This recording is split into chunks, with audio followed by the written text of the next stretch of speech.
He was a single father, drowning in grief and debt, who'd stopped believing in second chances long ago.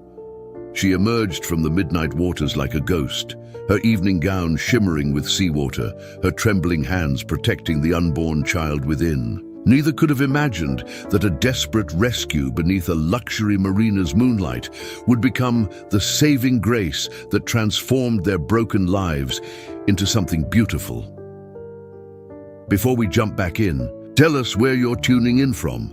And if this story touches you, make sure you're subscribed, because tomorrow I've saved something extra special for you. The harbor lights of Newport Beach glittered across the water like fallen stars, their reflections dancing on gentle waves. The marina hummed with the quiet luxury of wealth, sleek yachts bobbing in their slips, champagne glasses clinking on distant decks, the occasional burst of laughter carrying across the water. This particular stretch of California coastline had always been a playground for the wealthy, a place where fortunes were flaunted on floating mansions and business deals were sealed over sunset cruises. The world seemed suspended between opulence and ordinary life, oblivious to those caught in between. Marcus Calloway stood on the weathered dock outside his modest houseboat, scrubbing the day's grime from his hands. His shoulders ached from 12 hours beneath engines at the marina's repair shop, work that barely covered rent and his daughter's needs. The salt air mingled with the scent of motor oil that never quite left his skin these days. No matter how hard he scrubbed, at 34, the lines around his eyes had deepened, not from laughter but from worry, from the weight of being everything to someone who depended on him completely. Beside him, 8-year-old Zoe sat cross-legged on a faded deck cushion, intently arranging a collection of seashells by size and pattern. Her dark curls fell across her face as she worked, hiding the small scar above her left eyebrow, a permanent reminder of the night that had changed everything. She hadn't spoken a word in nearly 2 years, not since the night her mother's. And car had plunged off the coastal highway. The specialist called it selective mutism, triggered by trauma. Marcus called it the heaviest silence he'd ever carried. This was their nightly ritual, him cleaning up after work, while Zoe organized her treasures nearby. The gentle lap of water against the hull, the distant hum of boats returning to their slips. Marcus had come to appreciate these moments of quiet predictability in a life that had become anything but certain. "Almost done there, seahorse?" he asked softly, using the nickname that had stuck since she was a toddler fascinated by the aquarium. Zoe didn't answer verbally, but her small smile and quick nod were enough. They communicated in their own language now, gestures, expressions, notes left on the refrigerator. He'd learned to read her silence like others read words. Life hadn't always been this way. Before the accident, Marcus had been a successful marine engineer, designing luxury vessels for the very people whose boats he now repaired. He and Laura had lived in a hillside home with ocean views, planning weekend getaways and Zoe's future college fund. Then came the rainy night, the slick roads, the call that shattered everything. In the aftermath, grief made him careless. Projects were neglected, deadlines missed. When the firm finally let him go, the downward spiral accelerated.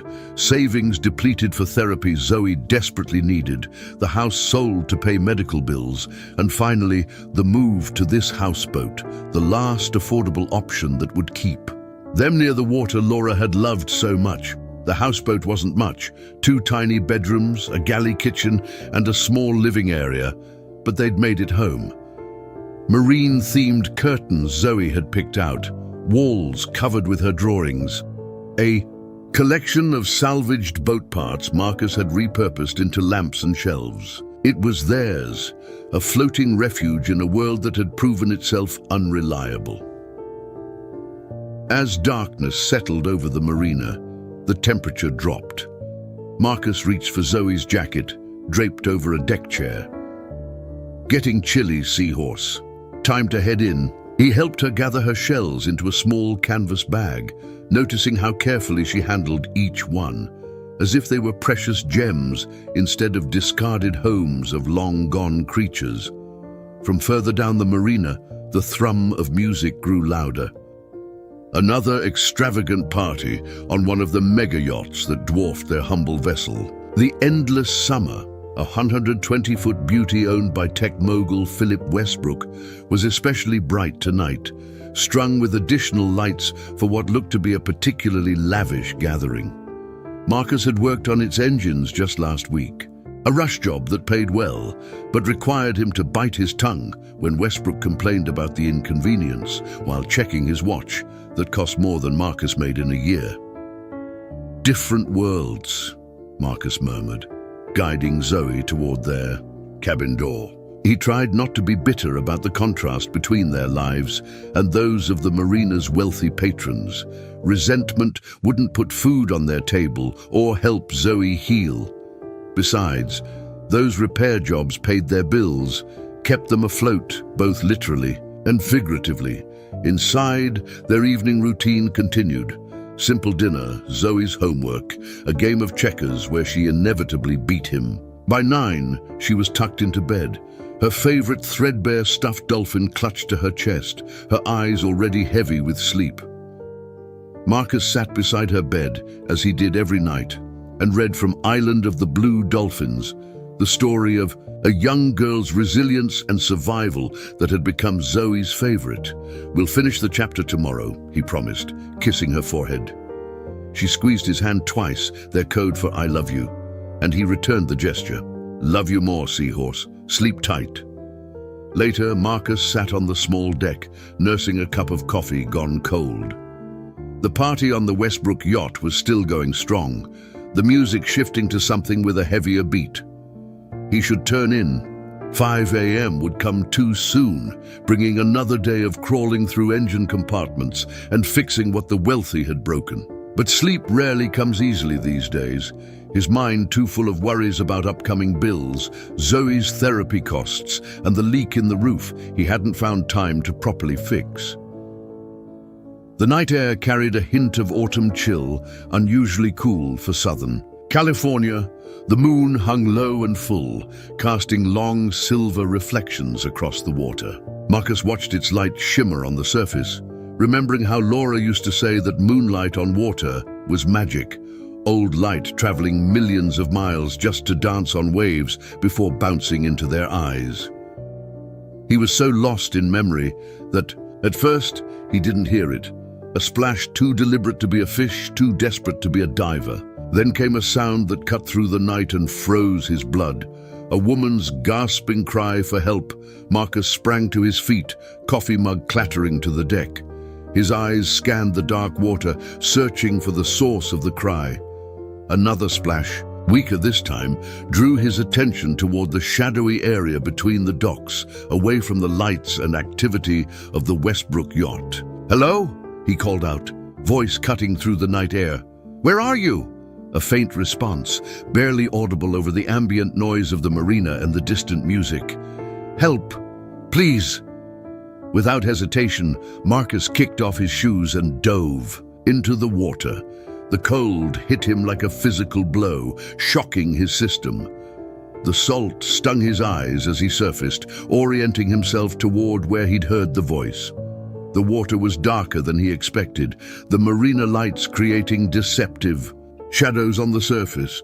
"Keep calling out," he shouted, swimming with powerful strokes. His years spent in the water made him a strong swimmer, but the darkness complicated things. Then he saw her, a pale figure struggling to stay afloat about 20 yards away, her arms moving erratically, her strength clearly failing.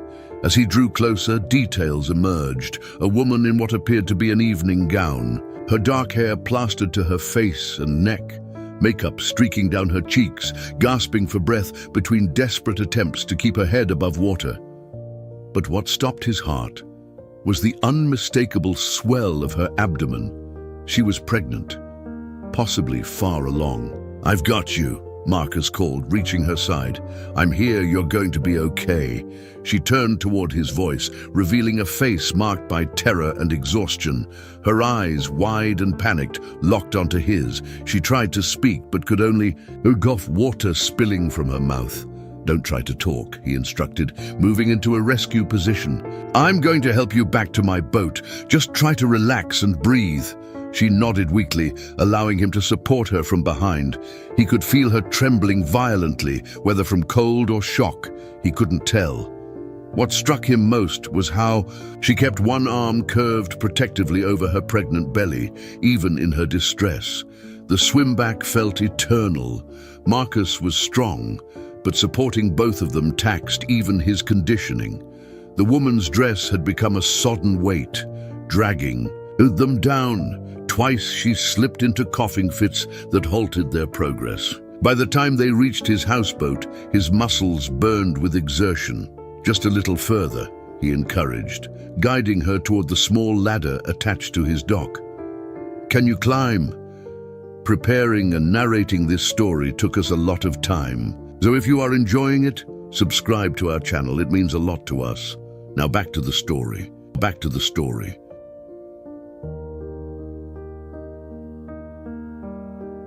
She nodded again, though her movements were becoming increasingly uncoordinated, a worrying sign of hypothermia setting in.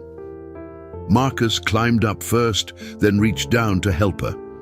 As she emerged from the water, the full picture became clearer. She wore a once elegant emerald evening gown, now ruined by seawater. Diamond earrings caught the moonlight. Her left wrist bore an expensive watch, still ticking despite its soaking. This woman belonged to the world of the mega yachts, not struggling in the harbor at night. Once on deck, her legs gave out. Marcus caught her before she hit the wooden planks, lifting her into his arms. "I've got you," he repeated, carrying her toward the houseboat's door. She felt surprisingly light despite her pregnancy, as though the water had washed away more than just her strength. Inside, a small figure stood frozen in the narrow hallway. Zoe, awakened by the commotion, eyes wide at the sight of her father, carrying a dripping, half-conscious stranger. "It's okay, Seahorse," Marcus said calmly, though his heart was racing. "This lady needs our help. Can you get the big towels from the bathroom?" Zoe hesitated only a moment before darting away on her mission. Marcus carried the woman to the small sofa, gently setting her down. Up close, in the light, he could see bruising beginning to form on her upper arms, distinct finger marks, as though someone had gripped her hard enough to leave evidence. "You're safe now," he said, meeting her frightened gaze. "I'm Marcus. That was my daughter Zoe. What's your name?" Her lips trembled as she tried to form words. "Elena," she finally managed. "Elena Chambers." Zoe returned with an armful of towels, her small face a study in worried concentration. Marcus took them with a grateful smile. "Thank you, Seahorse. Can you bring the red emergency blanket too? The one in the hall closet?"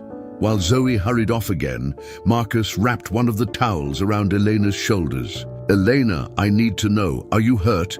Do we need to call an ambulance? The baby?" Her hand immediately went to her abdomen. "The baby's moving," she whispered. I think we're okay, but please." Her eyes darted to the door, then back to Marcus. "Please don't call anyone, not yet." The fear in her voice raised alarm bells. Marcus had seen that look before, not just fear of a situation, but fear of a specific person. Combined with those bruises forming on her arms, a troubling picture was emerging. "What happened out there, Elena? Did you fall from a boat?" She shook her head slightly, droplets of water falling from her hair. "He pushed me," she said, her voice so quiet Marcus almost missed it. "Philip pushed me over the rail when I told him I was leaving him." Marcus felt his blood run cold. Philip Westbrook, the tech mogul whose yacht was lit up like a floating palace just down the dock, one of the most powerful men in California. "Your husband pushed you off the yacht? Deliberately?" The words felt surreal leaving his mouth. Elena nodded, tears mixing with the seawater on her face. We were arguing on the aft deck, away from the guests. He'd been drinking. I told him I had evidence of his affairs, his financial manipulation, that I was taking our baby and leaving. Her hand tightened on the towel. He said if I tried to leave, I'd leave with nothing. Then he grabbed me and pushed me over. I heard him tell someone I'd slipped after having too much to drink. Zoe returned with the emergency blanket, her eyes fixed on Elena with a mixture of concern and curiosity.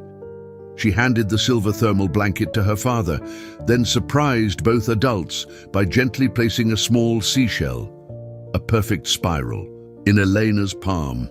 A gift offered with the solemn significance only a child could convey. Elena's fingers closed around the shell, tears flowing freely now. "Thank you," she whispered to Zoe. Marcus wrapped the thermal blanket around Elena, his mind racing.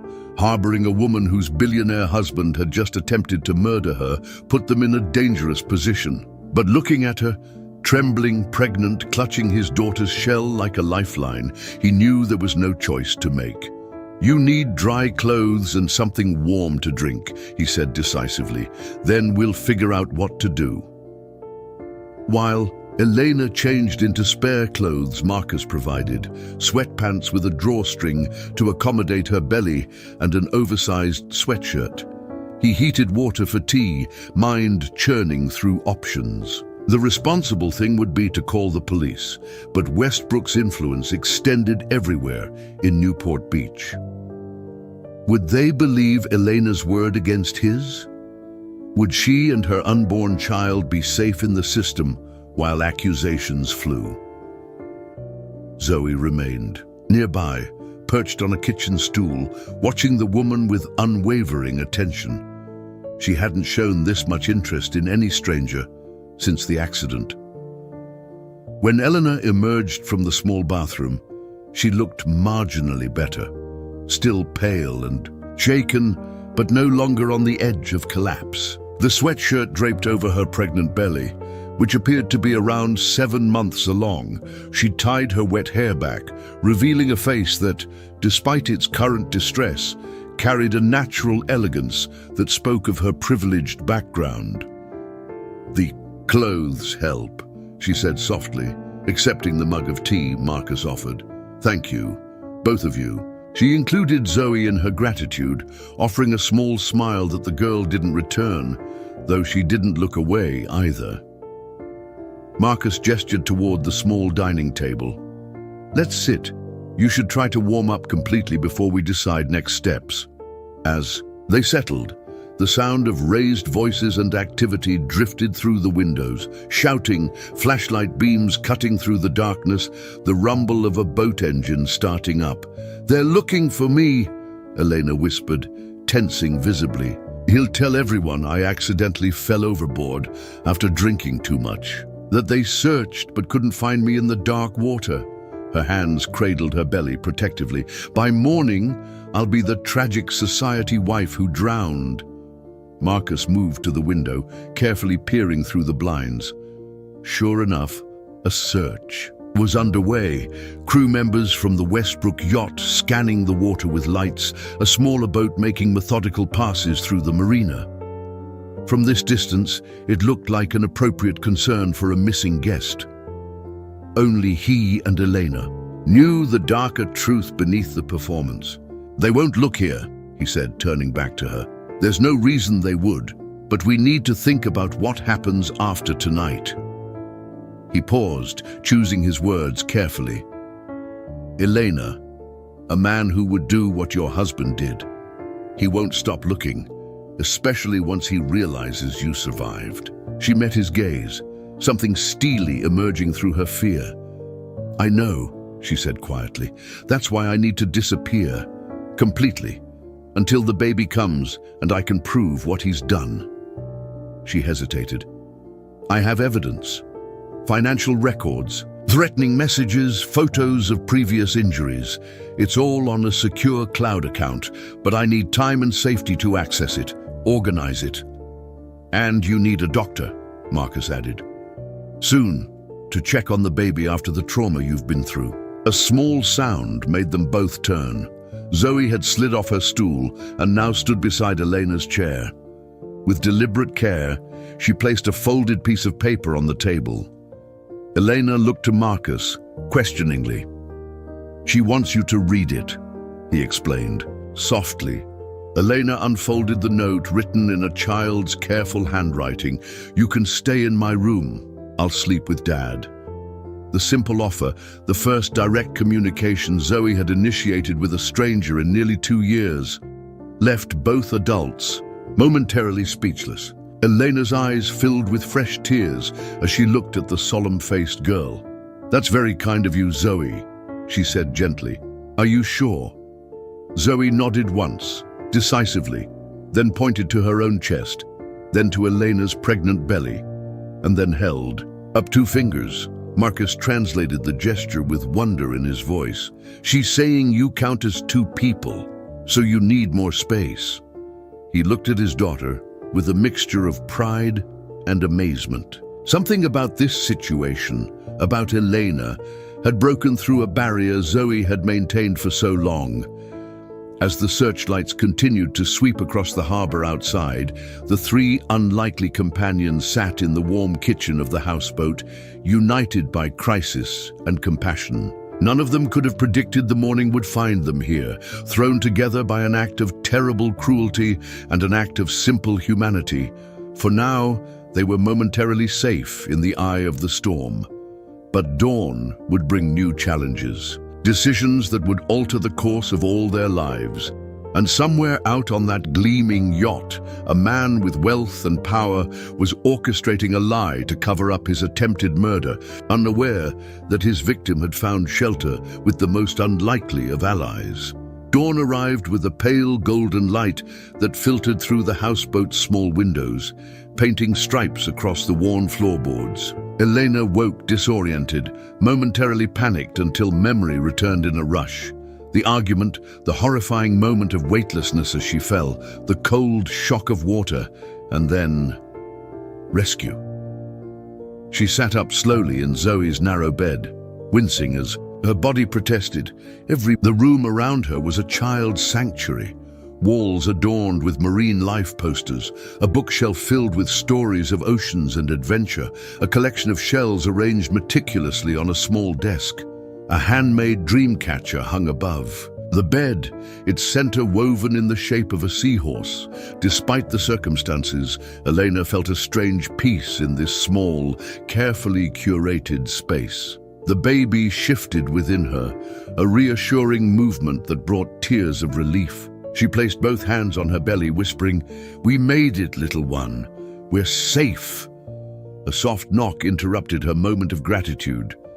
Marcus appeared in the doorway, his expression a mixture of concern and awkwardness. He'd clearly been up for hours. His hair was damp from a shower, and he wore clean work clothes, though the dark circles under his eyes spoke of little sleep. "How are you feeling?" he asked quietly. "Sore," Elena admitted, "but alive. Thanks." "To you," he nodded, seeming uncomfortable with her gratitude. "I made coffee, and there's toast if you're hungry. Nothing fancy, I'm afraid." "Toast sounds perfect." She started to rise, then hesitated, suddenly aware of her vulnerability. No phone, no money, wearing borrowed clothes in a stranger's home. "Marcus, I know you've already done so much, but I need to ask for more help, just until I can figure things out." His expression softened. "I called in sick to work today. Thought we should talk through next steps." He paused.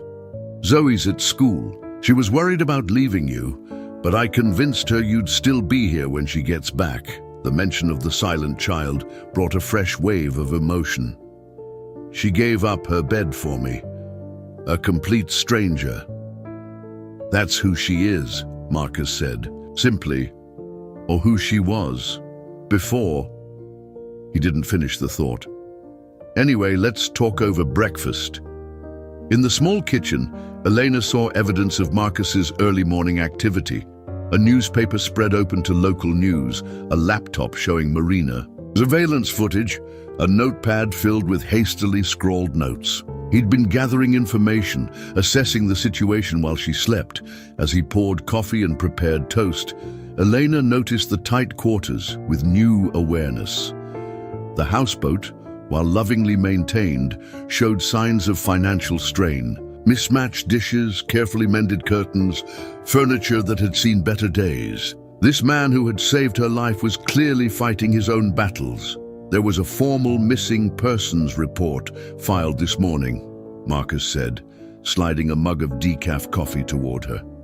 Philip Westbrook reported his wife fell overboard during a party on their yacht. Says he didn't realize you were missing until they docked and he couldn't find you. His jaw tightened. Claims you'd been drinking champagne all night despite your pregnancy. Elena's hands curled around the warm mug, setting up his narrative. If my body washed ashore, alcohol would explain the accident and make me look like an unfit mother. The calculated cruelty of it made her stomach turn. What else? Coast Guard conducted a formal search at first light. Police interviewed guests from the party. The newspapers running the story, complete with a quote from your devastated husband offering a reward for information. Marcus pushed the newspaper toward her. The front page featured a photo of Philip at a press conference, his handsome face arranged in an expression of appropriate distress. Beside it was a recent photo of Elena at a charity gala, smiling in diamonds and silk. Pregnant wife of tech billionaire missing, presumed drowned, the headline declared. He looks heartbroken, Eleanor said bitterly. He's always been an excellent actor. The marina's buzzing with the news. Everyone's talking about the tragedy. Marcus hesitated. No one connects it to the commotion at my dock last night. Your rescue went unnoticed. Elena stared at her own image in the paper, a woman who technically no longer existed. What happens now? Marcus sat across from her, his expression grave. That depends on what you want to do. We could go to the police with your story. No, Elena interrupted firmly. Philip has half the police department in his pocket. The other half wouldn't risk crossing him. Until I access my evidence and find the right legal help, going public would be suicide. Then option 2 is helping you disappear for real, at least temporarily. Marcus ran a hand through his hair. I have a contact, former client from my engineering days, runs a small property management company up the coast, owes me a favor. He might be able to set you up somewhere quiet, no questions asked. Hope flickered in Elena's chest. How far up the coast? Bodega Bay, small fishing town, about 8 hours north. Remote enough to hide, but with a medical clinic that could monitor your pregnancy. He hesitated. The problem is getting you there. Your face is all over the news now. Airports, train stations, bus terminals, all risky. Elena nodded slowly, mind racing. I need to change my appearance, and we'd need to drive, back roads if possible. She met his eyes. But Marcus, I can't ask you to do that. You've already risked enough harboring me here. You have Zoe to think about. An uncomfortable silence stretched between them. Marcus stared into his coffee cup, clearly wrestling with a decision. When he looked up, his expression had shifted. When Zoe's mother died, he said quietly, there were people who stepped up for us. Strangers who showed kindness when we needed it most. I can't explain why, but he gestured vaguely at the small living space. This life we have, it's hanging by a thread most days, but it's ours because people helped when they didn't have. 2, he took a deep breath. Weekend starts tomorrow. I could take Zoe on a camping trip up the coast. No one would question it. We do it sometimes when I can afford the gas. Could get you to Bodega Bay by Sunday. The offer hung in the air, its generosity almost overwhelming. Why would you do this for me? Elena whispered. You don't even know me. Marcus's expression turned distant, as if seeing something beyond. The small kitchen. When I pulled you from that water, your first instinct was to protect your baby. Not yourself, your child. his voice roughened. "I've seen that kind of love before. It matters." Elena felt tears threaten again. In her world of calculated social alliances and transactional relationships, this straightforward kindness seemed almost foreign. "Thank you," she said simply, knowing the words were insufficient. The moment was interrupted by a sharp rap at the door. Both of them froze. "Harbor Patrol," called a male voice. "Routine check as part of the search effort." Marcus motioned for Elena to stay put, then crossed to the door, opening it just enough to show his face. "Morning, officer. What's going on?" Through the crack in the doorway, Elena could see a uniformed Harbor Patrol officer holding a tablet, conducting welfare checks on all live aboards. Woman went missing from a yacht last night. Just making sure everyone is accounted for and seeing if anyone notices anything unusual. "Yeah, I heard about that," Marcus said casually. "Saw the search boats earlier. Haven't noticed anything out of the ordinary, though. Just me and my daughter here." The officer peered past him. "Mind if I come in? Just protocol." Marcus shifted his stance subtly, blocking the view inside. "Place is a mess, honestly. Getting ready for a weekend camping trip with my kid. But if you insist..." Before the officer could respond, shouting erupted further down the dock. Someone had spotted something in the water. The distraction gave Marcus the opening he needed. "Sounds like you're needed over there," he suggested. "I can come by the office later if you have more questions."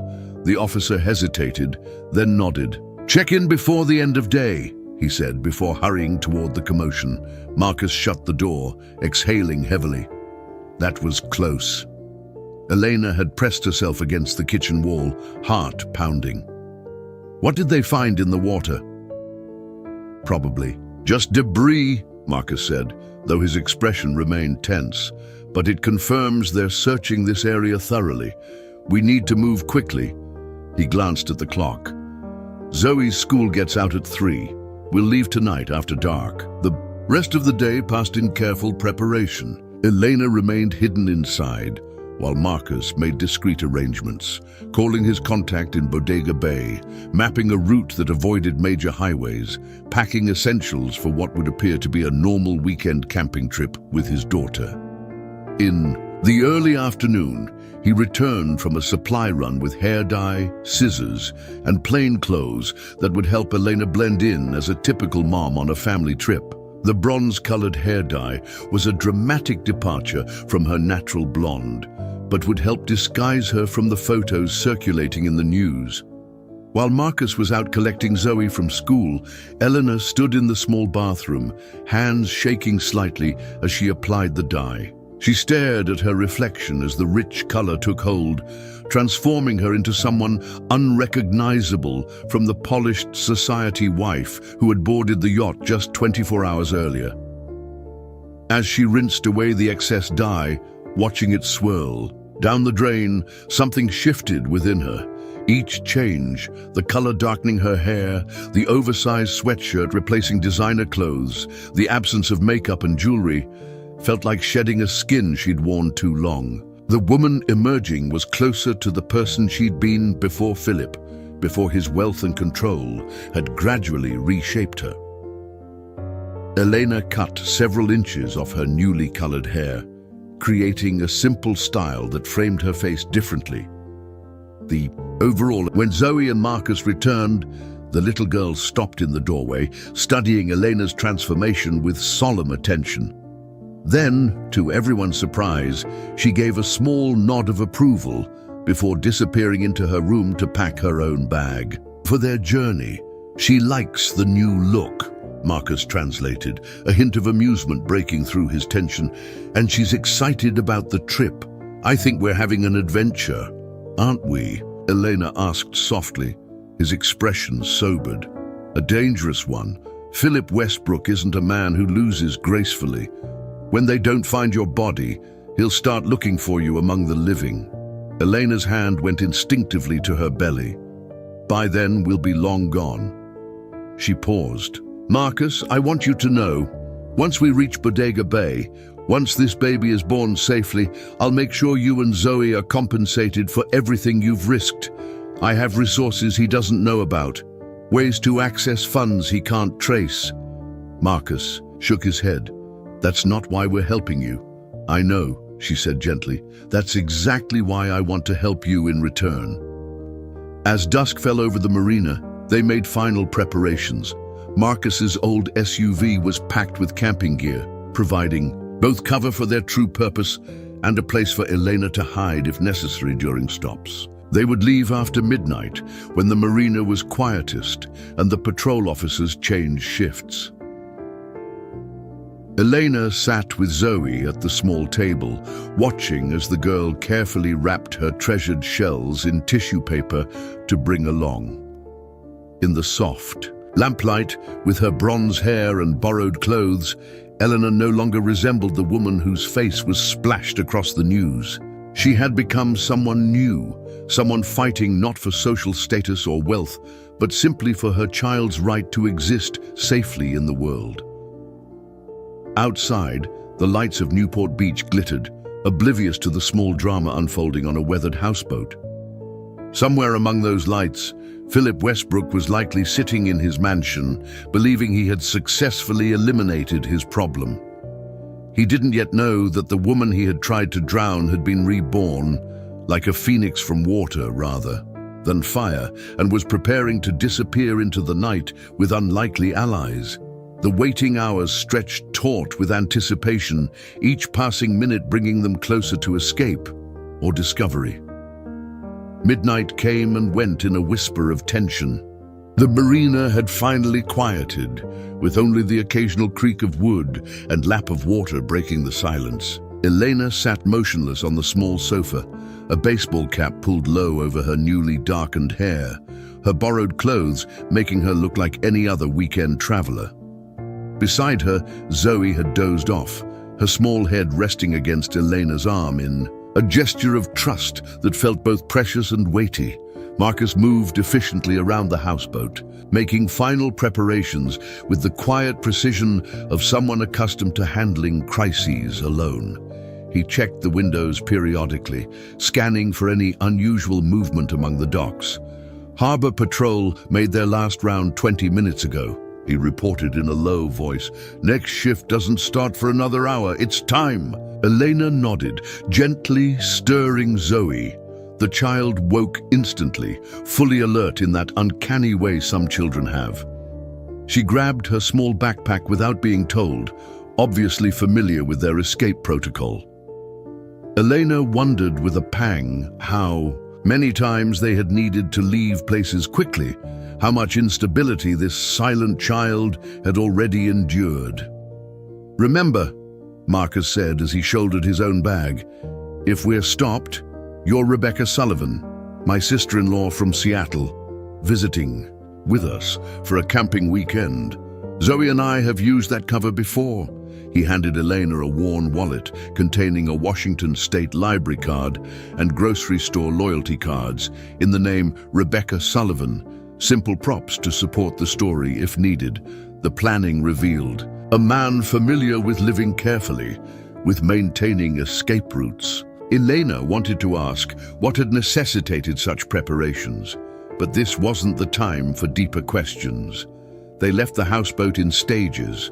First Marcus, checking that the coast was clear, then Zoe, moving silently to the SUV parked in the darkest corner of the marina lot, and finally Elena, head down, walking with the slightly altered gait of someone trying to disguise a distinctive pregnancy. The vehicle was old but well maintained, with camping gear stacked visibly in the back windows. A tent, sleeping bags, a cooler. The perfect camouflage for their true purpose. Elena settled into the passenger seat, pulling a blanket over her lap. Zoe climbed into the back, immediately reaching for her headphones. Another part of their routine, Elena realized. Marcus started the engine, keeping the lights off until they had rolled silently out of the marina parking lot. Only when they reached the access road did he switch them on, becoming just another vehicle in the night. "We'll take back roads until we're well clear of Newport," he explained quietly. Adds time, but reduces the chance of cameras catching the plate. Highway patrol tends to watch the direct routes north. Elena nodded, struck by how competently he handled their escape. You've done this before, she observed. Not just camping. Trips.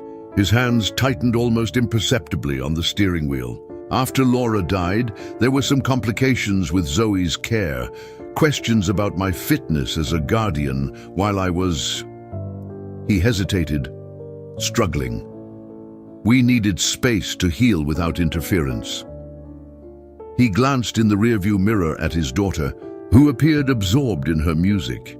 Sometimes the system that's supposed to help can do more harm than good. The simple explanation contained volumes: grief, fear, a father's desperate protection of his traumatized child. Elena understood with sudden clarity that Marcus Calloway lived constantly on the edge of losing everything that mattered to him, just as she now did.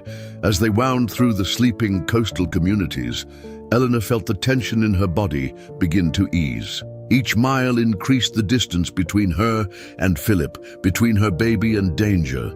The rhythmic motion of the vehicle had a calming effect, and she found herself drifting, not quite sleeping but suspended in a state of exhausted relief. She was jolted to full awareness when Marcus suddenly pulled into a 24-hour gas station nearly 2 hours north of Newport.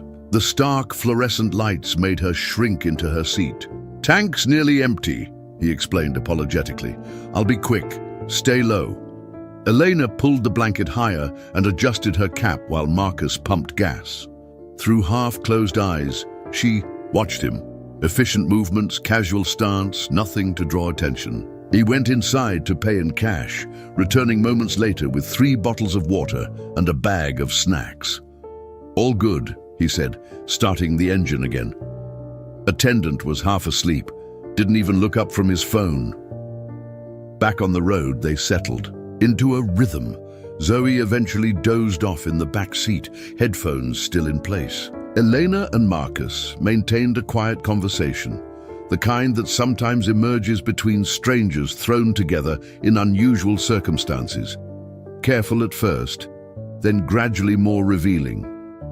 She learned that before the accident, he had been something of a prodigy in marine engineering, designing innovations that made luxury yachts more fuel efficient. He'd met Laura in college. She was studying marine biology, shared his passion for the ocean. They'd built a good life, climbing steadily toward the American dream until the rainy night that shattered everything. The police said she swerved. "To avoid a deer," he said, voice flat as he recounted the worst moment of his life. "Car went through the guardrail. 50-foot drop to the rocks below." His knuckles whitened on the steering wheel. Zoe was in the back seat. Firefighters had to cut her out. She hasn't spoken a word since. "I'm so sorry," Elena whispered, the inadequate words all she had to offer. He nodded once, acknowledging her sympathy without dwelling on it. "Your turn," he said after a moment. "How does someone like you end up married to someone like Philip Westbrook?" The question wasn't accusatory, just quietly curious. Eleanor looked out the window at the darkened landscape, gathering her thoughts. "I was finishing my MBA," she began, working as an assistant curator at a small art museum to pay the bills. Philip came to a fundraiser, major donor, everyone fawning over him, except me. I knew nothing about him, treated him like any other guest. A small, sad smile touched her lips. He later told me that's what caught his attention. The woman who wasn't impressed by his money. She shifted in her seat, adjusting to the baby's weight. He was charming, brilliant even, sent flowers daily, remembered tiny details from our conversations, made me feel like the center of his universe. She paused. "That's how it starts, you know. They make you feel chosen, special. It's only later you realize it wasn't love. It was acquisition." Marcus nodded, understanding in his eyes. "When did it change?" "After the wedding. Small things at first. Suggestions about my clothes, monitoring my schedule, isolating me from friends who weren't good enough. Then criticism, constant subtle undermining. Her voice hardened. By the time he first raised his hand to me, I was already too entangled, financially dependent, cut off from support systems, convinced somehow it was all my fault. She rested her hand on her belly, feeling the baby shift. This little one was my wake-up call. I could endure it for myself, had convinced myself I deserved it somehow. But I couldn't let my child grow up in that environment. Couldn't let them think that's what love looks like. Love looks like. The highway stretched empty before them, a ribbon of asphalt disappearing into darkness. Above, stars punctured the night sky with impossible clarity, the kind of view obscured by city lights and luxury living. "How did you start planning to leave?" Marcus asked, carefully, secretly. There was pride in her voice now. "I created a separate email account on library computers, gathered documentation of his abuse and financial crimes, connected with a domestic violence attorney who agreed to take my case pro bono." She paused. "I was going to testify in an ongoing SEC investigation against him. That's why he pushed me off that yacht. He found my hidden phone, saw the messages. Dawn was beginning to lighten the eastern sky, painting the horizon in delicate pinks and golds. They had driven through the night, making good time on empty roads. According to the dashboard GPS, they were now more than halfway to Bodega Bay. "We should stop soon," Marcus said. "Find somewhere to rest for a few hours. I know a turnout near a state park about 20 miles ahead. Quiet, off the main road." Eleanor nodded gratefully. The pregnancy made long periods of sitting uncomfortable, and despite her exhaustion, she needed to stretch. As they continued north, the landscape changed. More rugged coastline, denser forests, fewer signs of human habitation. The California that tourists rarely saw. The turnout Marcus had mentioned was perfect, a small gravel area overlooking a stretch of wild shoreline, screened from the road by towering redwoods. He parked facing the ocean, positioning the SUV, so they could see approaching vehicles. "Home for the next few hours," he said, cutting the engine. "Should be safe enough to grab some real sleep." In the back seat, Zoe stirred, blinking awake with the confusion of a child who had fallen asleep in one place and awakened in another. She rubbed her eyes, looking out at the unfamiliar surroundings.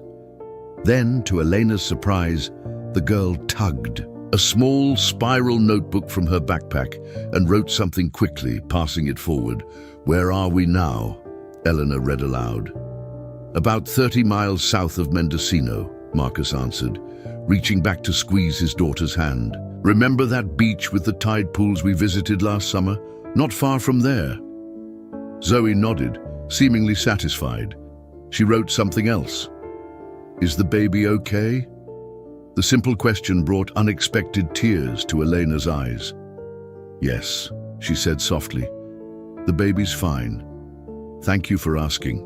The girl studied Elena for a long moment, her solemn eyes taking in the disguised appearance, the protective hand on the pregnant belly, the weariness evident in her posture.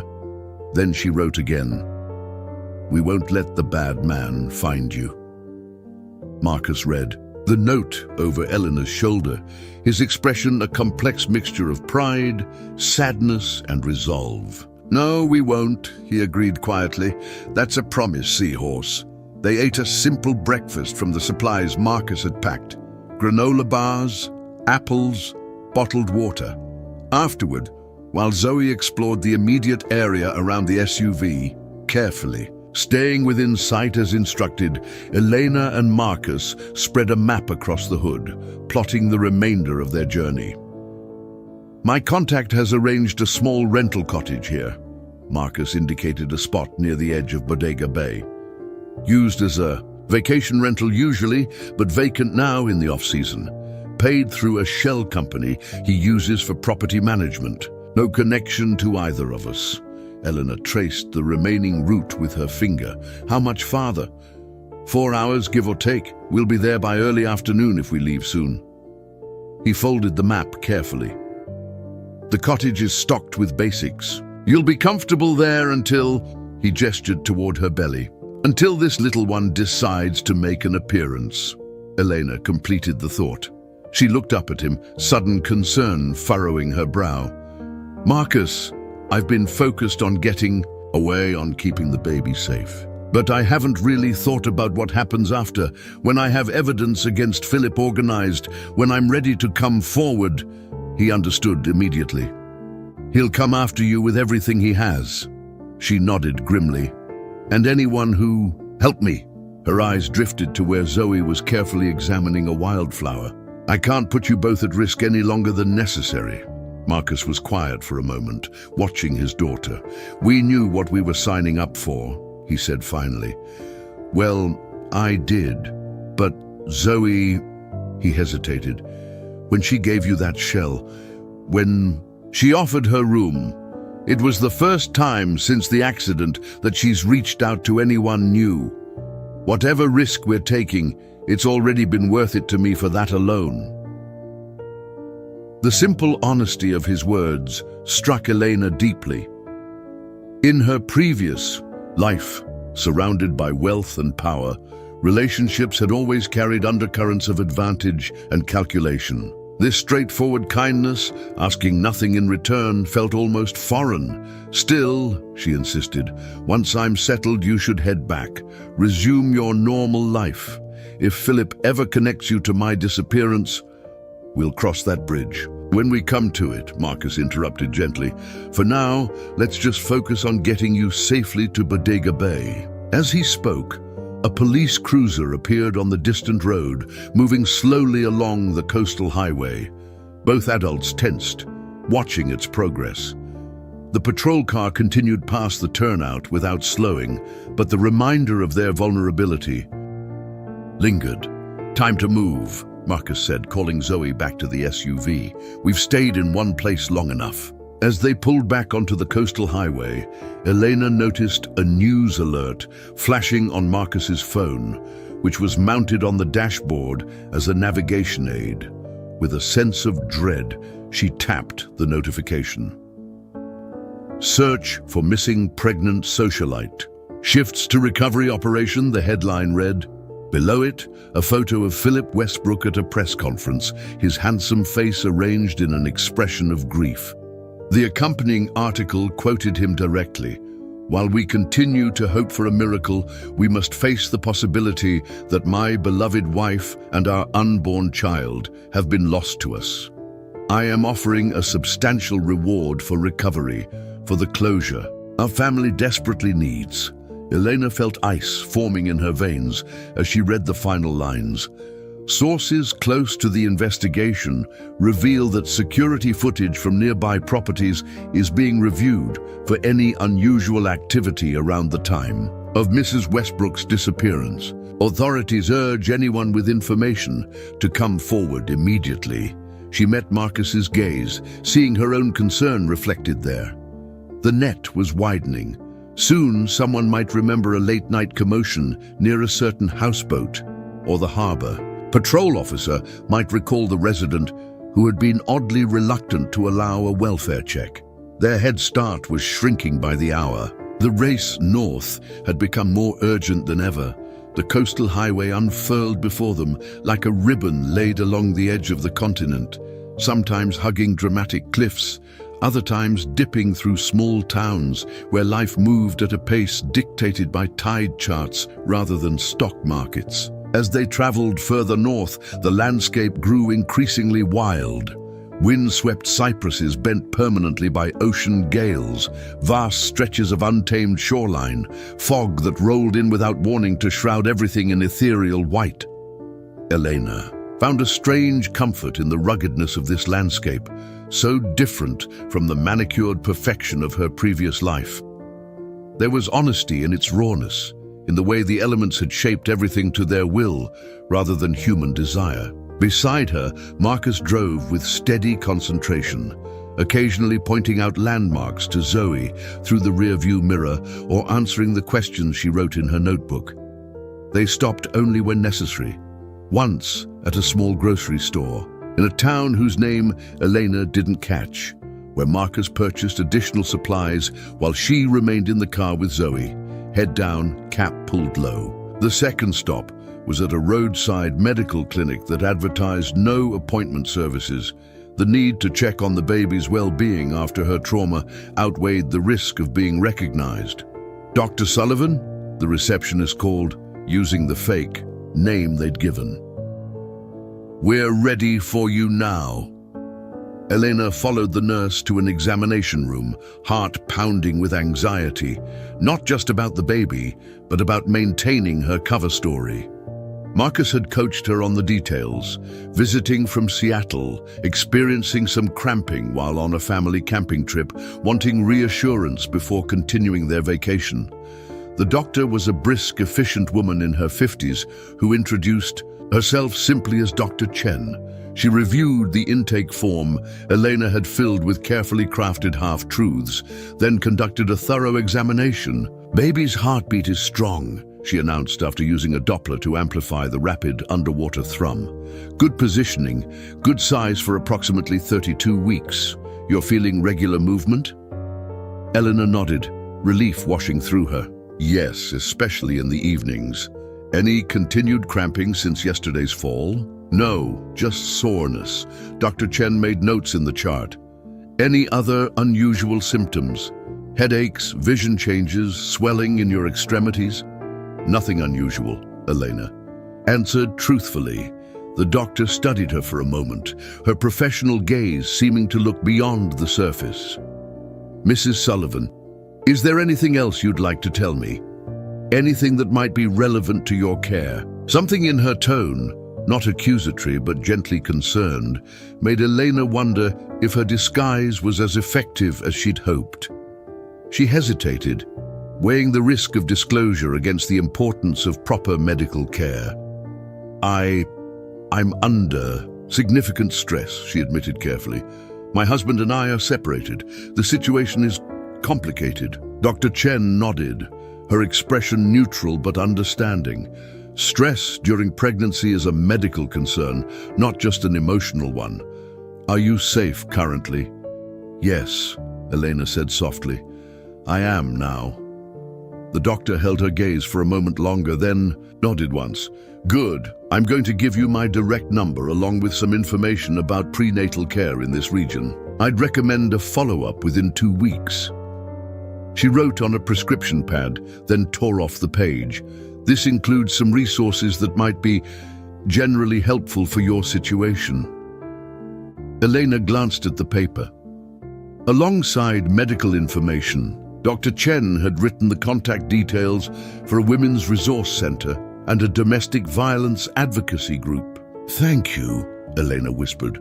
Folding the paper carefully, Dr. Chen's expression softened. "We're about 45 minutes from Bodega Bay here.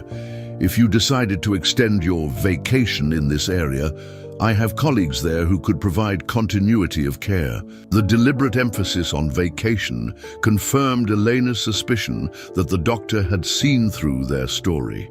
But instead of exposure, she was offering help, another unexpected ally. Back in the SUV, Elena shared the positive report with Marcus and Zoe, whose visible relief reminded her that she wasn't the only one invested in this unborn child's welfare. They had chosen to protect a stranger and her baby at considerable risk to themselves, a kind of selflessness Elena had rarely encountered in her previous life.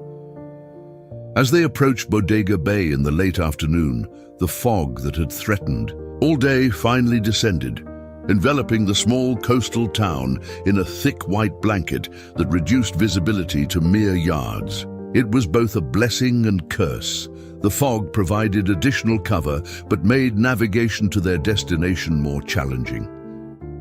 Marcus drove slowly through the small town center, past weathered buildings housing seafood restaurants, art galleries, and marine supply stores. Even through the fog, Elena could sense the character of the place, working docks alongside tourist attractions, fishing boats sharing harbor space with pleasure craft, a community where livelihoods were still tied directly to the sea. They turned onto a narrow road that wound away from the harbor, climbing slightly into the surrounding hills. The houses here were spaced further apart, many hidden behind gates or dense vegetation. After several minutes, Marcus turned again onto an unmarked gravel drive that twisted through a small grove of wind-gnarled pines before ending at a modest cottage. "This is it," he said, cutting the engine. "Home for now." The cottage was a single-story structure with cedar shingle siding weathered to a soft grey. A covered porch wrapped around two sides, offering views of the distant bay through the trees. It wasn't large or luxurious, but something about its sturdy presence against the elements spoke of sanctuary. "It's perfect," Elena breathed, a knot of tension she hadn't fully acknowledged beginning to loosen in her chest. Marcus retrieved a key from a lockbox mounted discreetly beside the door. Inside, the cottage was simply but comfortably furnished.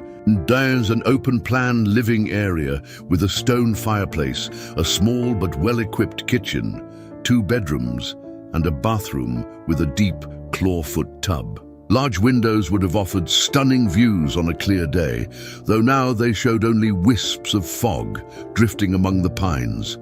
"My contact stocked the basics," Marcus explained, opening cupboards to reveal canned goods, pasta, rice, and other staples. "Fridge has some fresh stuff too. Should be enough for a few days until you can figure out a safer way to get supplies." Zoe wandered through the space, investigating every corner with the thorough curiosity of a child. She seemed particularly taken with a window seat overlooking a small garden, immediately claiming it by placing her backpack there. Elena stood in the center of the living room, overwhelmed by the sudden realization that she had made it. She was safe, at least temporarily, beyond Philip's immediate reach. After months of careful planning, followed by the terror of his discovery and her near death in the harbor, this quiet cottage represented her first real breath of freedom. "I don't know how to thank you," she said, voice catching. "Both of you." Marcus shook his head, uncomfortable with gratitude as always. "Let's get settled first. I need to send my contact a message letting him know we arrived safely. Then we can figure out next steps." While Marcus handled communications and Zoe explored the garden, Elena took a much-needed shower, letting hot water wash away the physical residue of their journey. Afterward, dressed in clean borrowed clothes, she found herself standing before the bathroom mirror, studying her transformed appearance. The woman who looked back at her bore little resemblance to Elena Westbrook, trophy wife and socialite. This woman had simpler hair, bare face, eyes that held both wariness and determination. She placed both hands on her rounded belly, feeling the reassuring movement within.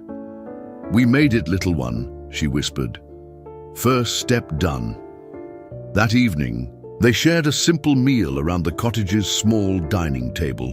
The domesticity of the scene, Marcus teaching Zoe how to play checkers afterward, the crackling fire, mugs of hot chocolate, created an illusion of normalcy that was both comforting and strange. As darkness fell and the fog thickened, the cottage became an island of warmth in an invisible sea. Zoe eventually fell asleep on the sofa, the journey's excitement finally catching up with her. Marcus carried her to the second bedroom, returning to find Elena standing by the window, staring into the mist. "You should rest too," he said quietly. "It's been a long couple of days." Elena nodded without turning. "I know, I will, She gestured vaguely at the window. "I keep expecting to see him out there. Philip, even though I know it's impossible, there's no way he could have tracked us." She wrapped her arms around herself. "Maybe that feeling never goes away when you've lived with someone capable of what he did." Marcus was quiet for a moment. "After Laura died," he said finally, "I used to think I saw her everywhere, in crowds, through windows, just at the edge of my vision. For months, I'd turn suddenly, certain she was there, and feel the loss all over again when it wasn't her." He moved to stand beside Elena, looking out at the nothingness beyond the glass. "Different circumstances, but maybe a similar feeling. Your mind is adjusting to a fundamental change in reality. The comparison struck Elena as oddly fitting. Does it get easier? She asked softly. Not easier, he replied. Different. You build a new normal around the change. He hesitated. For what it's worth, this place is secure. My contact used pseudonyms for the rental agreement. Utilities are paid through a management company. The nearest neighbor is half a mile away. If you're careful, you can stay off the radar here until the baby comes. Elena turned to him. And then what? You've thought that far ahead, haven't you? Marcus rubbed the back of his neck, a gesture she'd come to recognize as accompanying difficult topics. My contact knows someone at the county health department. Could potentially help with obtaining a birth certificate under your new identity. After that, he shrugged. Depends on what you want. Keep hiding or fight back. The question hung in the air between them. Elena had been so focused on escape, on protecting her unborn child, that she hadn't fully considered the long-term future.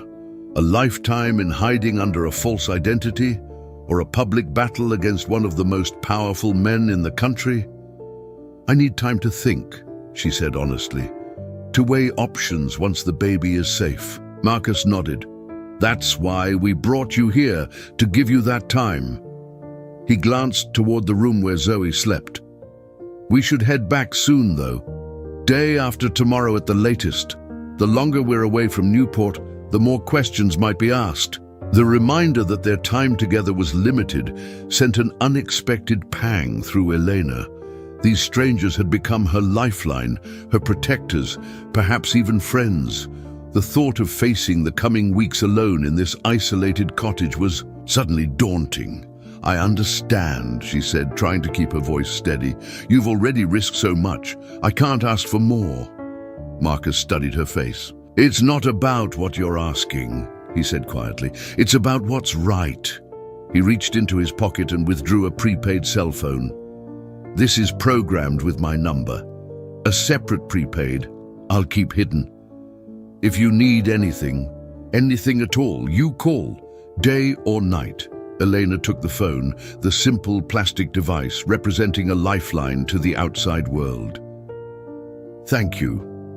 I've also written down local emergency contacts, the information for my contact here, who will check on you periodically, and he hesitated. The number for a lawyer friend in San Francisco. Former client specializes in high-conflict divorce and protective orders. If you decide to fight rather than hide, she'd be a good first call.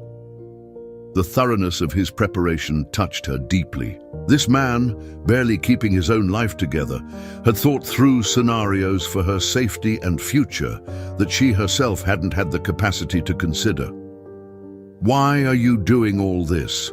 She asked, the question that had hovered since he'd pulled her from the water, finally finding voice. You've turned your life upside down, put yourself and Zoe at risk, all for a stranger. Why? Marcus was quiet for a long moment, his gaze shifting to a framed photo of Zoe and a woman Elena assumed was Laura, the only personal item he'd brought from the houseboat and placed on the cottage's mantel. When Laura died, he said finally, I was drowning. Not literally like you were, but drowning all the same. In grief, in bills, in the impossible task of helping a traumatized child when I could barely function myself. His voice remained steady, but Elena could hear the carefully controlled emotion beneath. There were people who threw me lifelines when I needed them most. A former professor who gave me work when no one else would. A neighbor who watched Zoe when I couldn't afford childcare. A doctor who provided therapy at reduced rates. He turned to her, his expression both pained and resolute. I promised myself that if I ever had the chance to be someone else's lifeline, I wouldn't hesitate. Not because I'm a hero, I'm not, but because that's how the broken parts of the world get mended. One person reaching out to another. The simple honesty of his answer brought tears to Elena's eyes. In the rarefied world she'd inhabited as Philip's wife, such straightforward goodness had been almost non-existent. Relationships were transactional, kindness was calculated, helping others was done publicly for the associated praise. This quieter form of decency, helping because it was right with no expectation of return, felt revolutionary.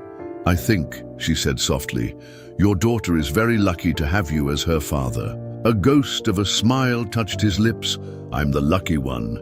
He glanced at his watch. "It's late, you should try to sleep. Tomorrow we'll go over everything you need to know about the cottage, the area, and emergency protocols." As he turned to go, Eleanor reached out impulsively, catching his hand. "Marcus." He paused, looking back at her. "Whatever happens next, I want you to know that you did save me. Not just from the water, but from believing that there's no goodness left in the world." His fingers tightened briefly around hers, then released. "Get some rest, Elena," he said gently. "Tomorrow's another day." As she lay in bed later, listening to the distant sound of waves beyond the fog, Elena placed her hands on her belly, feeling the rhythmic movements of her child. For the first time since discovering her pregnancy, she allowed herself to imagine a future where both of them were truly free, not just from Philip's immediate threat, but from the shadow his power had cast across her life. That future remains uncertain, filled with challenges she had yet to face. But in this moment, in this cottage hidden by fog and distance, she had found something previously unimaginable. A place to breathe, to plan, to hope. Outside, the fog continued its silent dance among the pines, a natural cloak protecting the small sanctuary where three unlikely allies had created a temporary haven against the storms of their lives. The fog lifted the next morning, revealing a stunning panorama of Bodega Bay from the cottage windows. Sunlight sparkled on distant water, illuminating fishing vessels as they made their way out to sea. The dramatic coastline stretched north and south, rugged cliffs alternating with secluded beaches accessible only at low tide. Under different circumstances, it might have felt like a vacation retreat.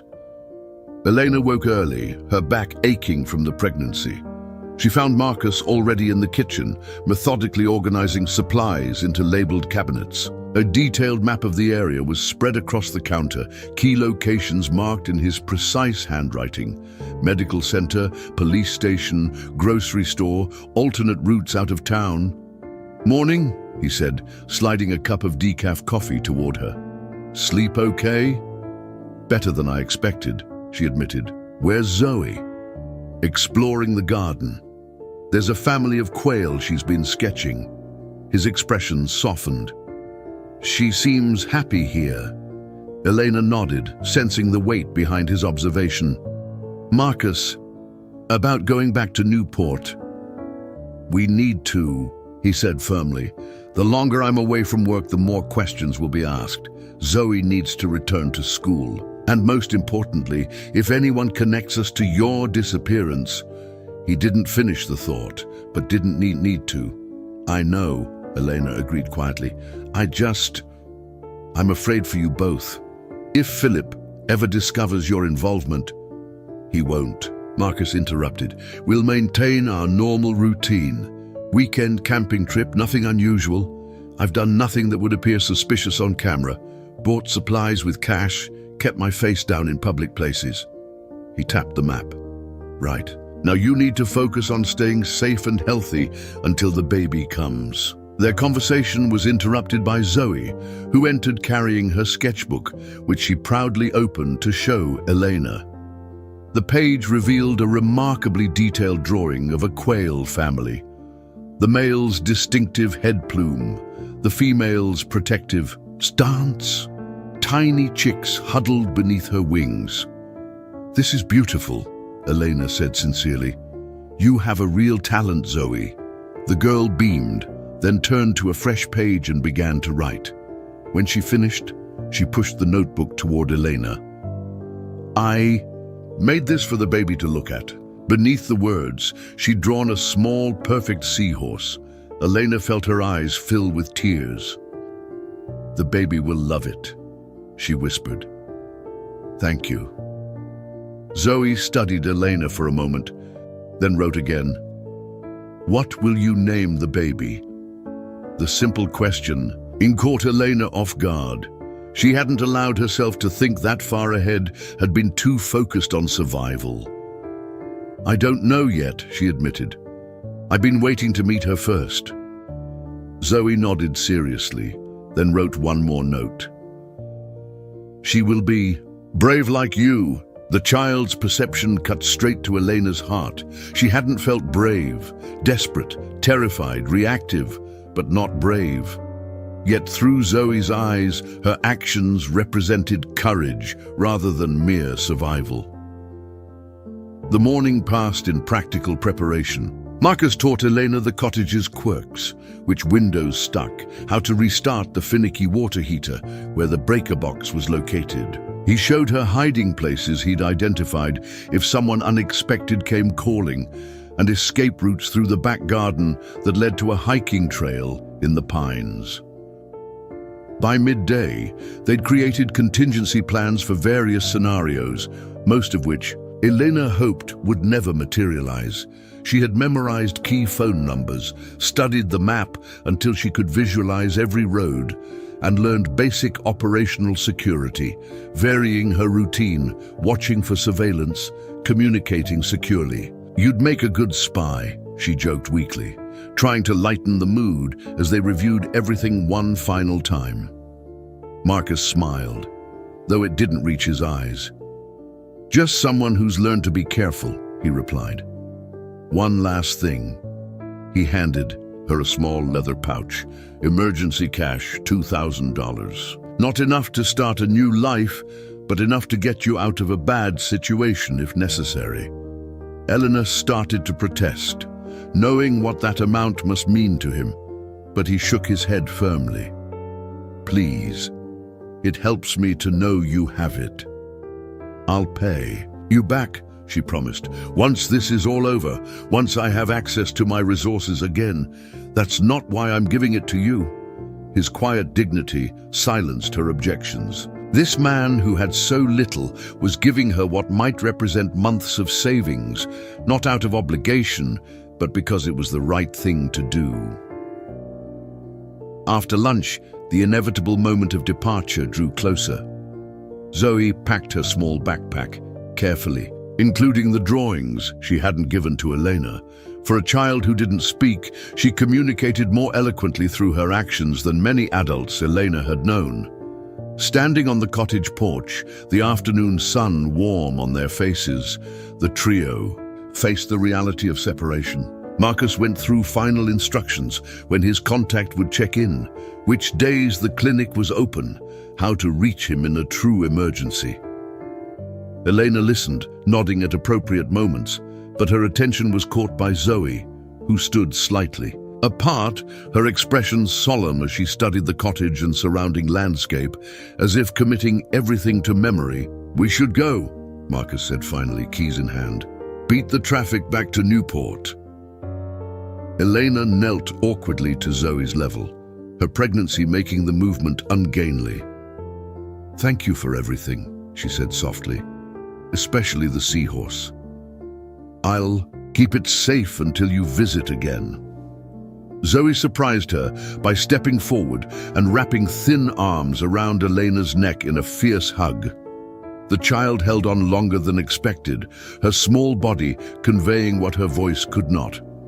When she stepped back, her eyes were bright with unspilled tears. Rising, Elena turned to Marcus, suddenly finding herself without adequate words. "I don't know how to—" "Don't," he interrupted gently. "Just stay safe, both of you." His eyes dropped to her belly momentarily. "Call if you need anything. I mean it. Anything at all." "I will," she promised. He hesitated, as if wanting to say more, then simply nodded. "We'll check in when we can. Safely." As they walked toward the SUV, Zoe turned back repeatedly, waving smaller and smaller goodbyes until Marcus gently guided her into the vehicle. Elena remained on the porch, waving in return, until the SUV disappeared down the gravel drive, leaving only a faint dust cloud hanging in the afternoon light. The silence that followed their departure was profound. Standing alone on the porch, Elena felt the full weight of her situation descend. For all the preparation, all the planning, the reality of isolation struck her with physical force. Her hand went instinctively to her belly, seeking the reassurance of her child's movement. "It's just us now, little one," she whispered. Inside the cottage, evidence of their brief time together remained. Zoe's drawing of the Quayle family left deliberately on the coffee table. Marcus's. Elena moved through the rooms, familiarizing herself with what would be her home for the coming weeks. The cottage was comfortable, adequate, safe. Everything she needed physically. Yet as evening approached, bringing with it a chill that prompted her to light the fireplace as Marcus had shown her, she couldn't shake a growing sense of vulnerability. Not physical danger. The cottage was secure, hidden, far from Philip's sphere of influence. This was a deeper isolation, emotional rather than geographical. For years, even in the darkest moments of her marriage, she'd been surrounded by people, staff, social connections, the constant noise of wealth and status. Now, in this quiet cottage at the edge of the continent, she faced herself without distraction. As darkness fell, Eleanor made a simple dinner from the supplies Marcus had organized. She ate at the small dining table, the empty chairs across from her stark reminders of absence. Through the windows, stars emerged in a clarity she had rarely seen, unpolluted by city lights. Later, preparing for bed, Elena caught her reflection. In the bathroom mirror, the woman looking back at her was neither Elena Westbrook, socialite wife, nor the persona she'd adopted for their journey north. This woman existed in between identities, no longer who she had been, not yet who she would become.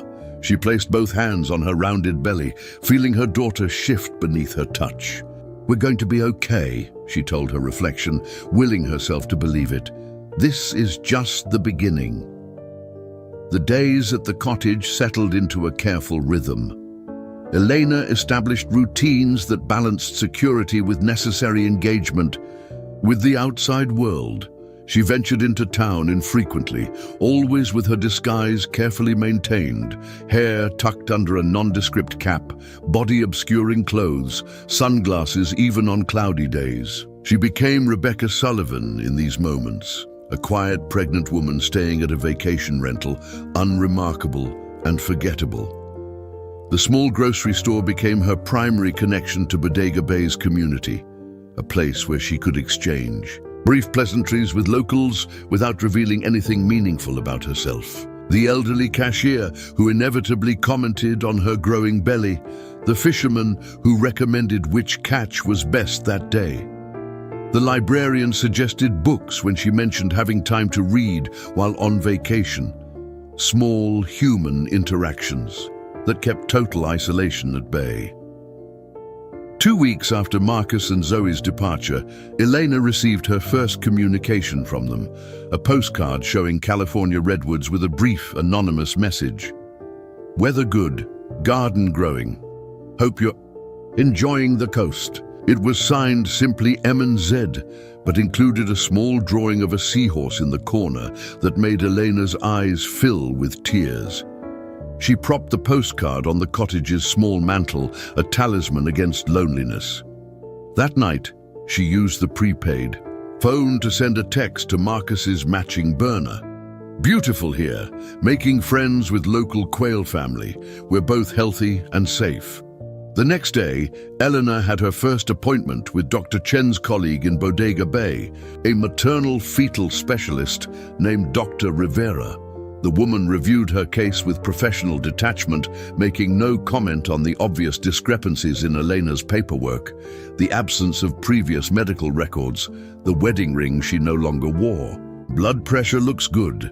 Baby's growth is on track." Dr. Rivera noted, reviewing the ultrasound she'd just completed. "I'd estimate you're about 34 weeks now. Getting close." Elena nodded, watching the monitor where her daughter's profile was. Clearly visible, the curve of her forehead, the tiny hand near her face, the rhythmic flutter of her heart. "Have you given thought to your birth plan?" the doctor asked, her tone deliberately casual. "The hospital is about 20 minutes from your rental, but given your situation, perhaps you'd prefer to discuss alternatives." The careful phrasing confirmed what Elena had suspected.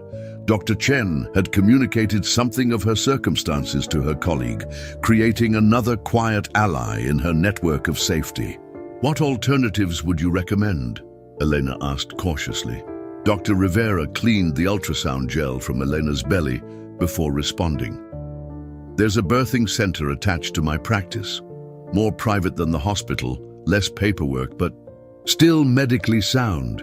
We have arrangements for emergency transfer if complications arise."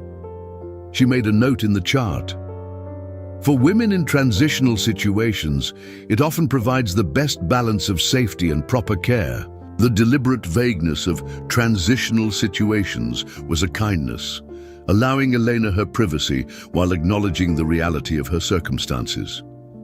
"That sounds ideal," Elena agreed softly. "Thank you." The doctor nodded, then reached into her desk drawer and withdrew a business card.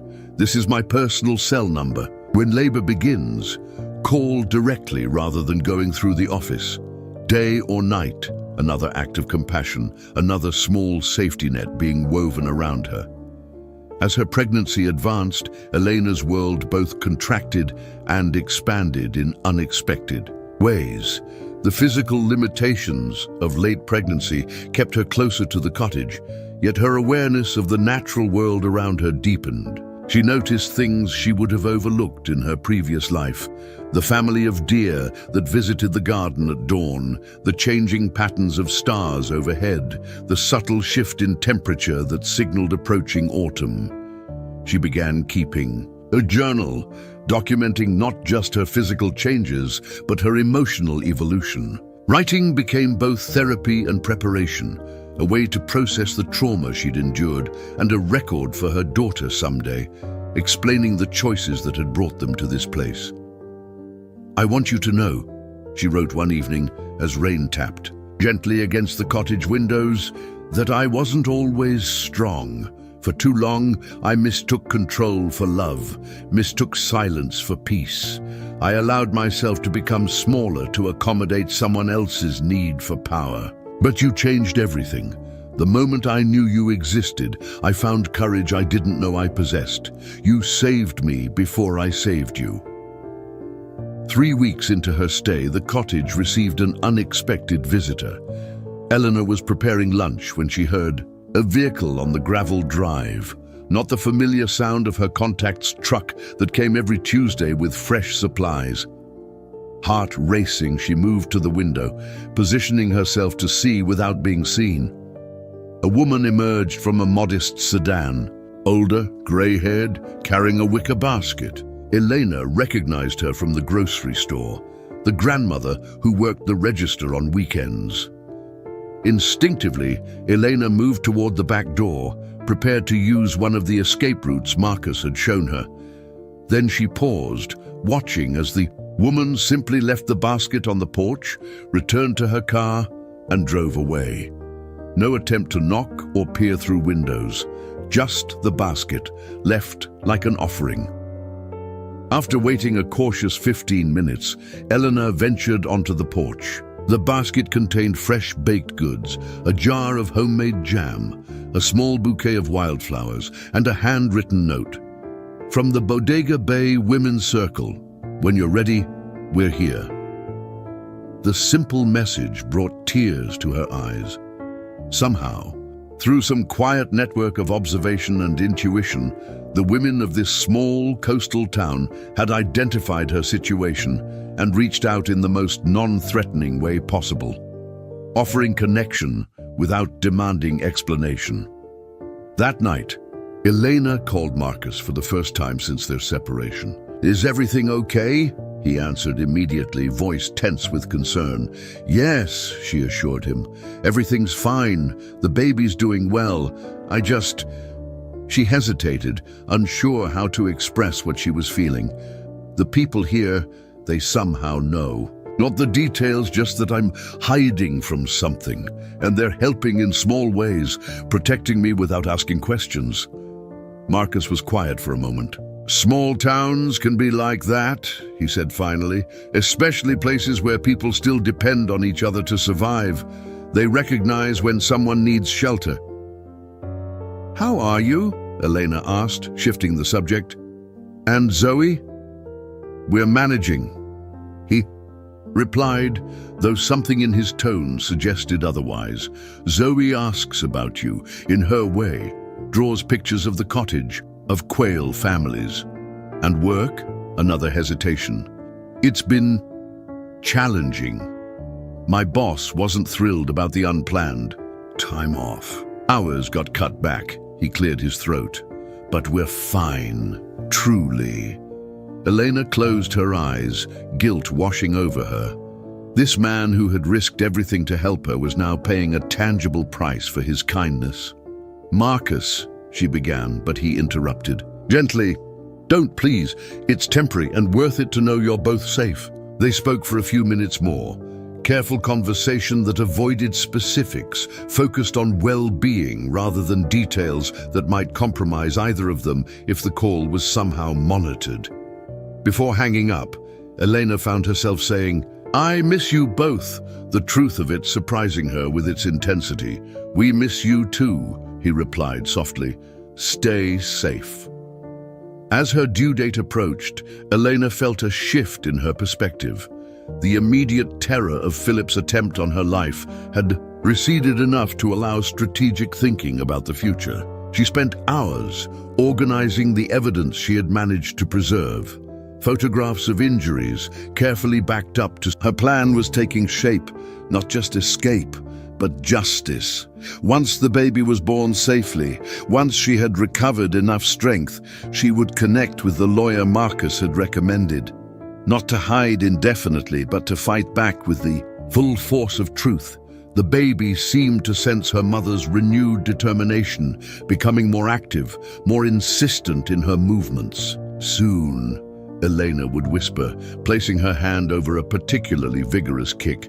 "Soon we'll both be truly free." On a clear October morning, Elena woke to a different kind of sensation. A tightening across her abdomen that came and went with increasing regularity.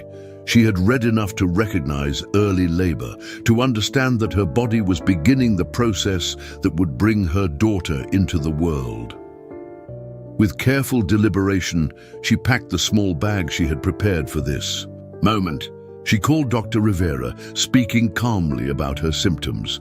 She secured the cottage, making sure all evidence of her real identity was safely hidden. Then, as another contraction gripped her, Elena placed both hands on her belly and made a solemn promise. "I will give you a world where you never have to be afraid, where your voice is never silenced, where your worth is never questioned." The next chapter of their story was about to begin.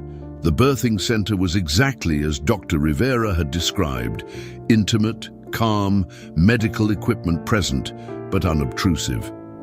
Elena's labor progressed steadily through the afternoon and into evening, her body working with ancient wisdom to bring new life into the world. Unlike the luxury hospital suite Philip had selected for his heir's arrival, with its excessive amenities and parade of specialists, this space offered something more valuable: safety and genuine care.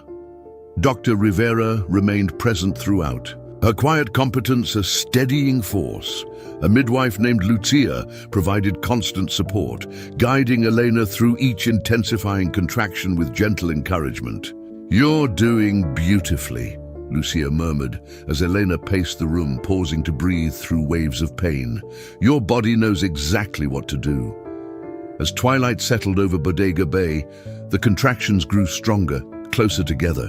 Elena found herself drawing on reserves of strength she hadn't known she possessed. Each breath, each moment of pain had purpose, bringing her daughter closer to a world where no one could harm her. "I wish someone was here," she admitted during a brief respite, vulnerability breaking through her careful self-sufficiency. Someone who... She didn't finish the thought, but the image in her mind was clear. Marcus's steady presence, Zoe's solemn, watchful eyes. Lucia squeezed her hand. "You're not alone," she said firmly. "We're right here with you." At 9:47 p.m., after a final tremendous effort that called upon every ounce of Elena's determination, her daughter slipped into the world with a powerful cry of protest and indignation. The sound, strong, defiant, unmistakably alive, broke. Something open in Elena's heart. "She's perfect," Dr. Rivera announced, placing the squirming wet infant on Elena's chest. "Absolutely perfect." Elena stared in wonder at the tiny being now cradled against her skin, the dark, damp hair, the fists clenched in outrage at the cold new world, the eyes squinting open to take their first bewildered look at existence. After everything, the fear, the flight, the terrible night in the harbor, here was this miracle, breathing and whole. "Hello, little one," she whispered, tears streaming down her face. "You made it. We both did." The next hours passed in, a blur of first examinations, first feeding, first quiet moments of bonding. The baby, 7 pounds, 4 ounces of perfect health, latched eagerly, her tiny hand pressed against Elena's chest as if to ensure her mother wouldn't disappear.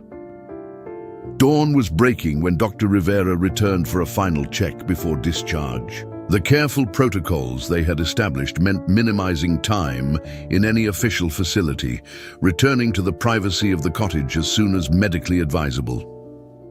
"Have you decided on a name?" the doctor asked as she completed her examination. Of the newborn, Elena nodded, stroking her daughter's cheek with gentle fingers. "Hope," she said softly. "Her name is Hope." It wasn't the sophisticated name she and Philip had discussed in those early days of pregnancy.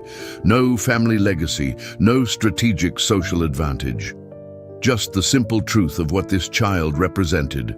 In her life, Hope, Dr. Rivera repeated, smiling. Perfect. She completed the minimal paperwork they had agreed upon, enough to document the birth without creating records that could be easily traced. The birth certificate will be processed through alternative channels, as we discussed. Your friend's contact at the county office will ensure it's official without raising flags. Elena nodded gratefully. "And medically?" "I'll want to see you. Both in 1 week. Sooner if you notice any concerns." The doctor hesitated. "The cottage is comfortable, but are you sure you don't want someone staying with you these first days? The women's circle I mentioned has volunteers who—" "Thank you, but no," Elena interrupted gently. "The fewer connections, the safer we are." "Right now," Dr. Rivera nodded in understanding. "Call any time, day or night." By mid-morning, Elena and Hope were settled back at the cottage, the outside world held at bay by drawn curtains and locked doors. In the soft light of the bedroom, Elena marveled at her daughter's perfection, the delicate eyebrows, the impossibly tiny fingernails, the rosebud mouth that occasionally worked in sleep, as if practicing expressions for later use. "Your father will never touch you," she promised in a fierce whisper, "never control you, never make you doubt yourself." Hope slept peacefully, untroubled by the weight of the vow or the circumstances of her birth. For her, the world was still. Simple, warmth, milk, the sound of her mother's heartbeat. That evening, when Hope was settled in the Moses basket Marcus's contact had provided, Elena made 2 calls. The first was to Dr. Rivera, a brief update confirming their safe return and comfortable settling. The second, hands trembling slightly, was to the prepaid phone Marcus carried. He answered on the first ring. "Elena, is everything okay?" "She's here," Elena said, voice catching. "Hope arrived last night, 7 pounds, 4 ounces. She's healthy and perfect and beautiful." The silence on the other end lasted just a beat too long. "Hope," he repeated finally, his voice rough with emotion. "That's a beautiful name." "I wanted you to know," Elena continued. "You and Zoe were such a big part of bringing her safely into this world. Is there anything you need?" he asked, practical as always, even as she heard the underlying emotion. "We're managing," she assured him. "The doctor was wonderful. We're back at the cottage now, getting to know each other." Another pause. "I wish we could see her," he said quietly. The simple honesty of his statement caught Eleanor off guard. "I wish that too," she admitted. "More than I expected."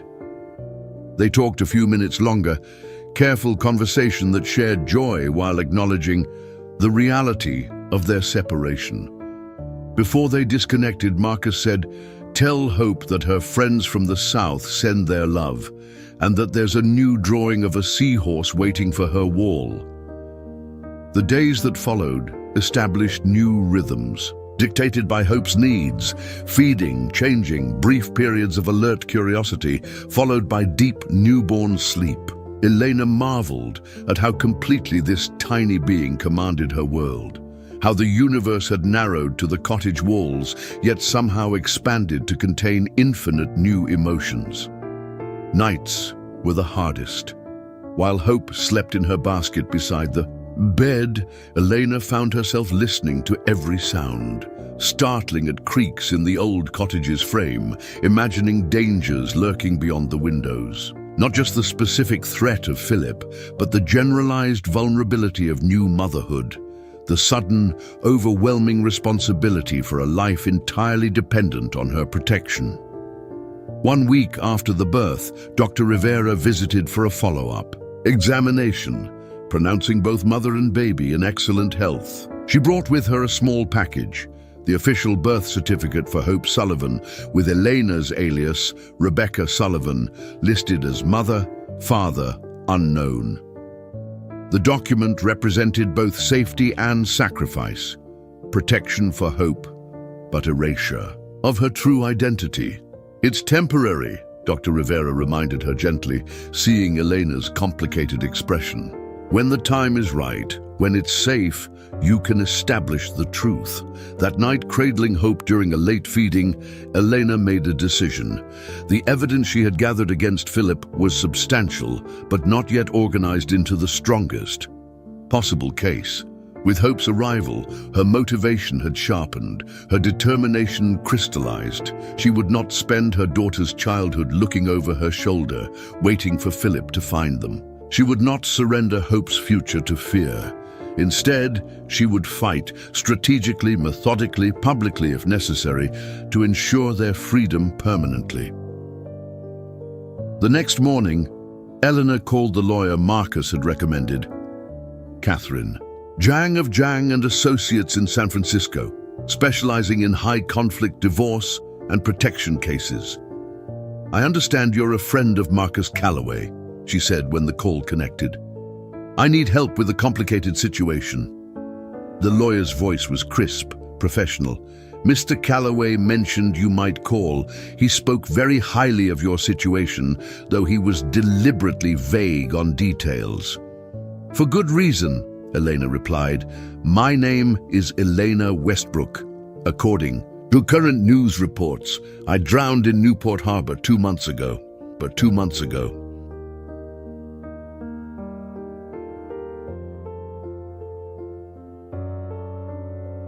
There was a moment of startled silence before the lawyer's training reasserted itself.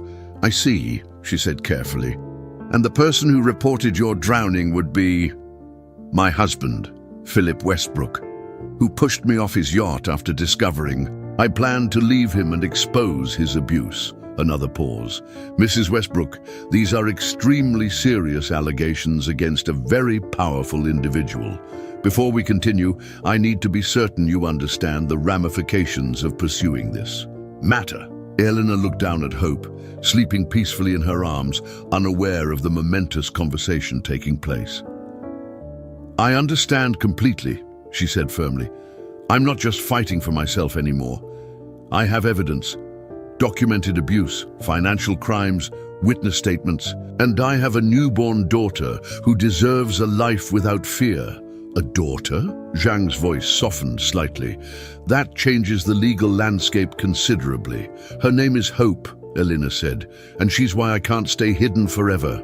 The conversation that followed was detailed, pragmatic, focused on building a case that could withstand the inevitable counterattack from Philip's legal team. Zhang outlined a process that would begin with confidential filings, leverage the existing SEC investigation, and coordinate with domestic violence advocates to ensure maximum protection.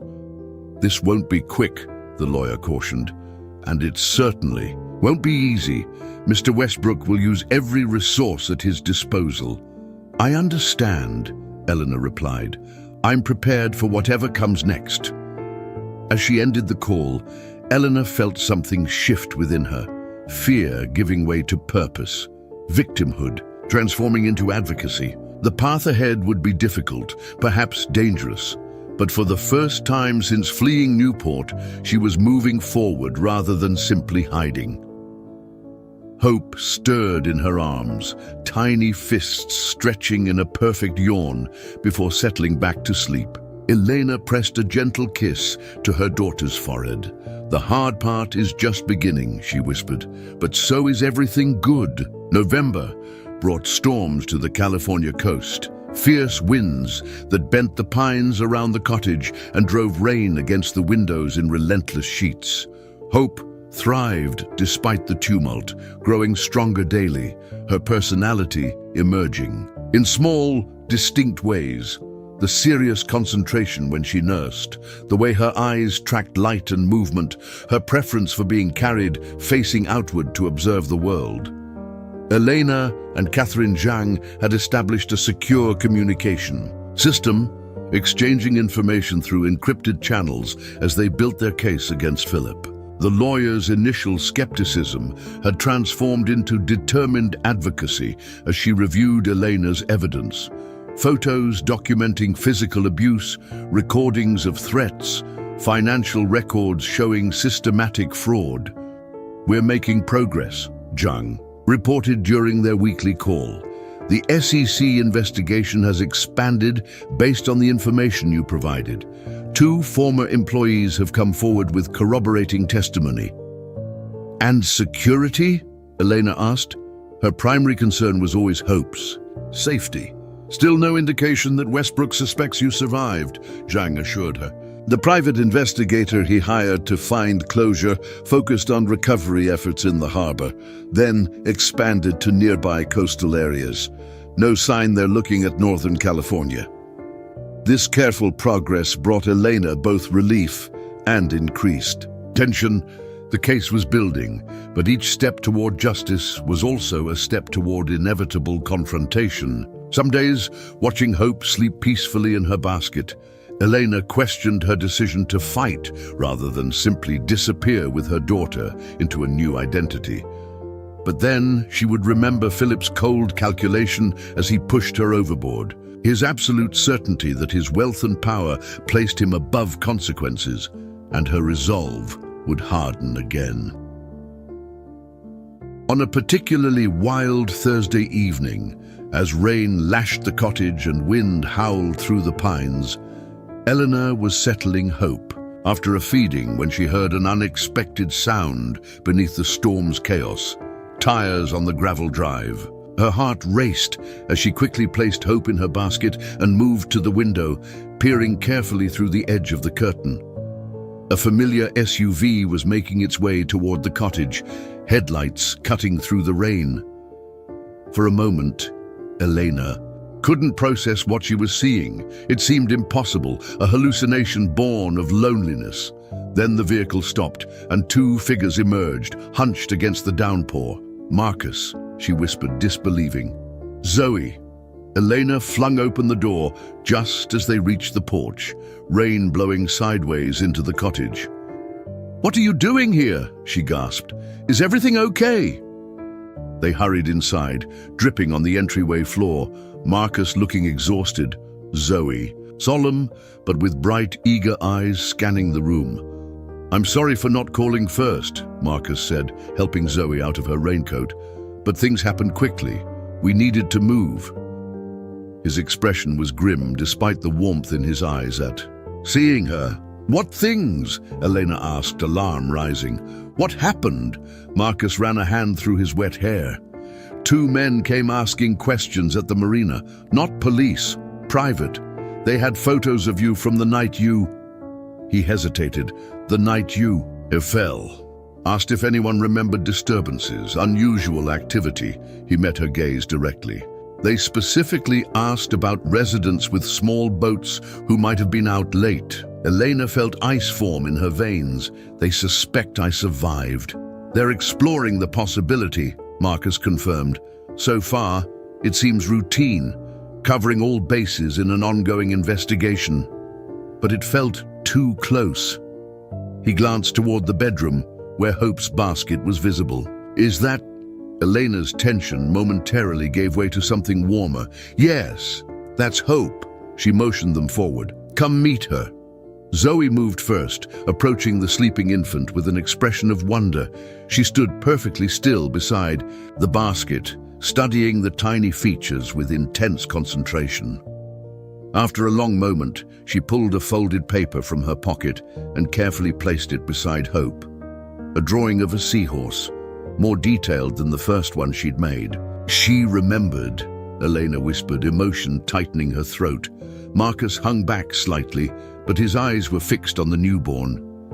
"She's beautiful," he said softly. "She looks like you." The simple observation, so normal, so ordinary in most circumstances, struck Elena with unexpected force. No one had said those words to her yet. No family had cooed over resemblances or debated inherited features. This moment, that should have been commonplace, was her first experience of shared joy in her daughter's existence. "Thank you," she managed. Then gathering herself, "Now tell me everything. Why are you really here? How long can you stay?" Over mugs of tea at the kitchen table, with the storm raging outside, Marcus explained the developments that had driven them north. Not just the investigators asking questions, but a more immediate concern. Zoe had begun writing notes at school that mentioned Elena and the baby. Her teacher, worried about what appeared to be an imaginary pregnant friend in potential danger, had scheduled a meeting with school counselors. "I couldn't risk it," Marcus said. One well-meaning intervention, one call to family services, asking about Zoe's home situation, and everything unravels. Eleanor understood immediately. For a single father already under scrutiny, already living on the financial edge, such attention could be disastrous. "So you just left?" she asked. Marcus nodded. "Called in sick again. Packed what we could. Used cash for gas." He hesitated. "It's not permanent. Just until we figure out next steps. I can find work anywhere with boats." The implications settled heavily between them. Marcus and Zoe had essentially fled their home, abandoned their fragile stability, potentially sacrificed their future in Newport, all to protect Elena and Hope. "You could have warned me," Elena said, though there was no accusation in her tone. "You didn't have to come here." "Yes, we did," Marcus replied simply. Zoe, who had been quietly drawing at the table, pushed a note toward Eleanor. "We belong together, all four of us." The child's straightforward assessment, honest in that way only children can be, brought fresh tears to Elena's eyes. Because despite the circumstances, despite the danger and uncertainty, Zoe was right. Somehow, against all odds, these four broken people had formed a unit, a connection that transcended conventional relationships. "You can stay as long as you need," Elena said, reaching out to squeeze Zoe's hand. "There's plenty of room." Later that night, with Zoe asleep in the second bedroom and Hope settled after her late feeding, Elena and Marcus sat before the fireplace, speaking in low voices to avoid disturbing either child. "I need to call Zhang," Elena said. "If Philip is starting to question the drowning narrative, we may need to accelerate our timeline." Marcus nodded. The longer his suspicion grows, the more resources he'll dedicate to searching. A man like that doesn't accept loose ends. Eleanor studied his profile in the firelight. The strong jaw, the tired eyes, the weight of responsibility evident in his posture. Why did you really come back, Marcus? The truth. He was quiet for a long moment, watching the flames dance over the logs. After we left, he said finally, Zoe started having nightmares again. The kind she had right after Laura died. She'd wake up crying, silent crying, but tears streaming down her face. He swallowed hard. Then one night, she wrote me a note. It said, "What if the bad man finds them first? What if we're not there to help?" Elena's heart constricted. Oh, Marcus. Oh, Marcus. I tried to reassure her, but he shook his head. The truth is, I was having the same thoughts, worrying about you both. When those investigators showed up, it just confirmed what we already felt. He met her gaze directly.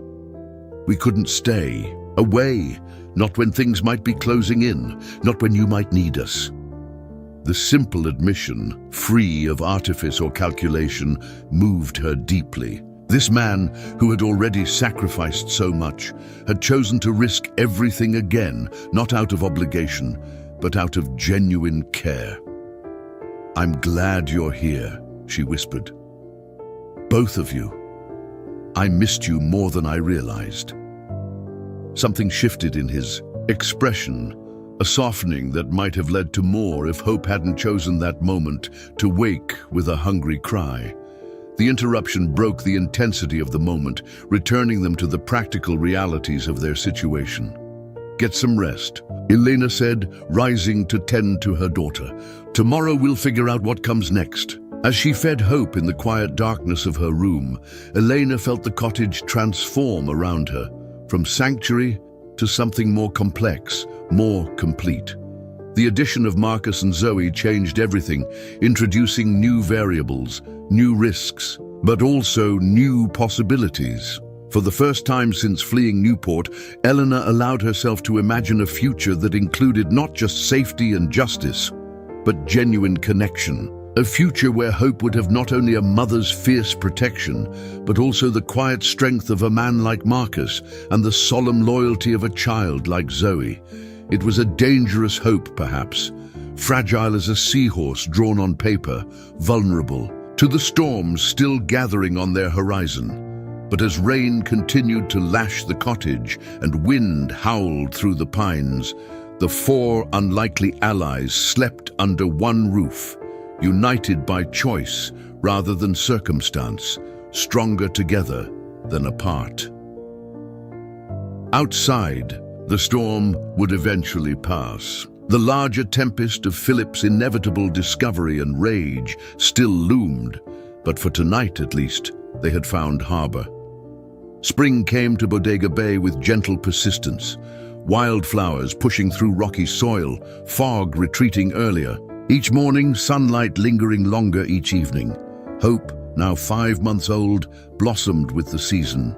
She had learned to roll over, to grasp objects with determined concentration, to laugh with uninhibited joy when Zoe made faces at her. The cottage that had once been Elena's solitary hiding place had transformed into something unexpected, a home. Marcus had found work at the local marina, his expertise quickly earning him respect despite his deliberately vague backstory. Zoe attended the small community school, where her selective mutism was accepted without judgment, her artistic talents nurtured, and Elena, while still cautious in public, had gradually integrated into the town's quiet rhythms. To their neighbors, they appeared to be a blended family finding their footing. Rebecca Sullivan, her baby daughter, her brother-in-law Marcus, and his child, Zoe. An unconventional arrangement perhaps, but one that raised few eyebrows in a community accustomed to people seeking fresh starts along the rugged coastline.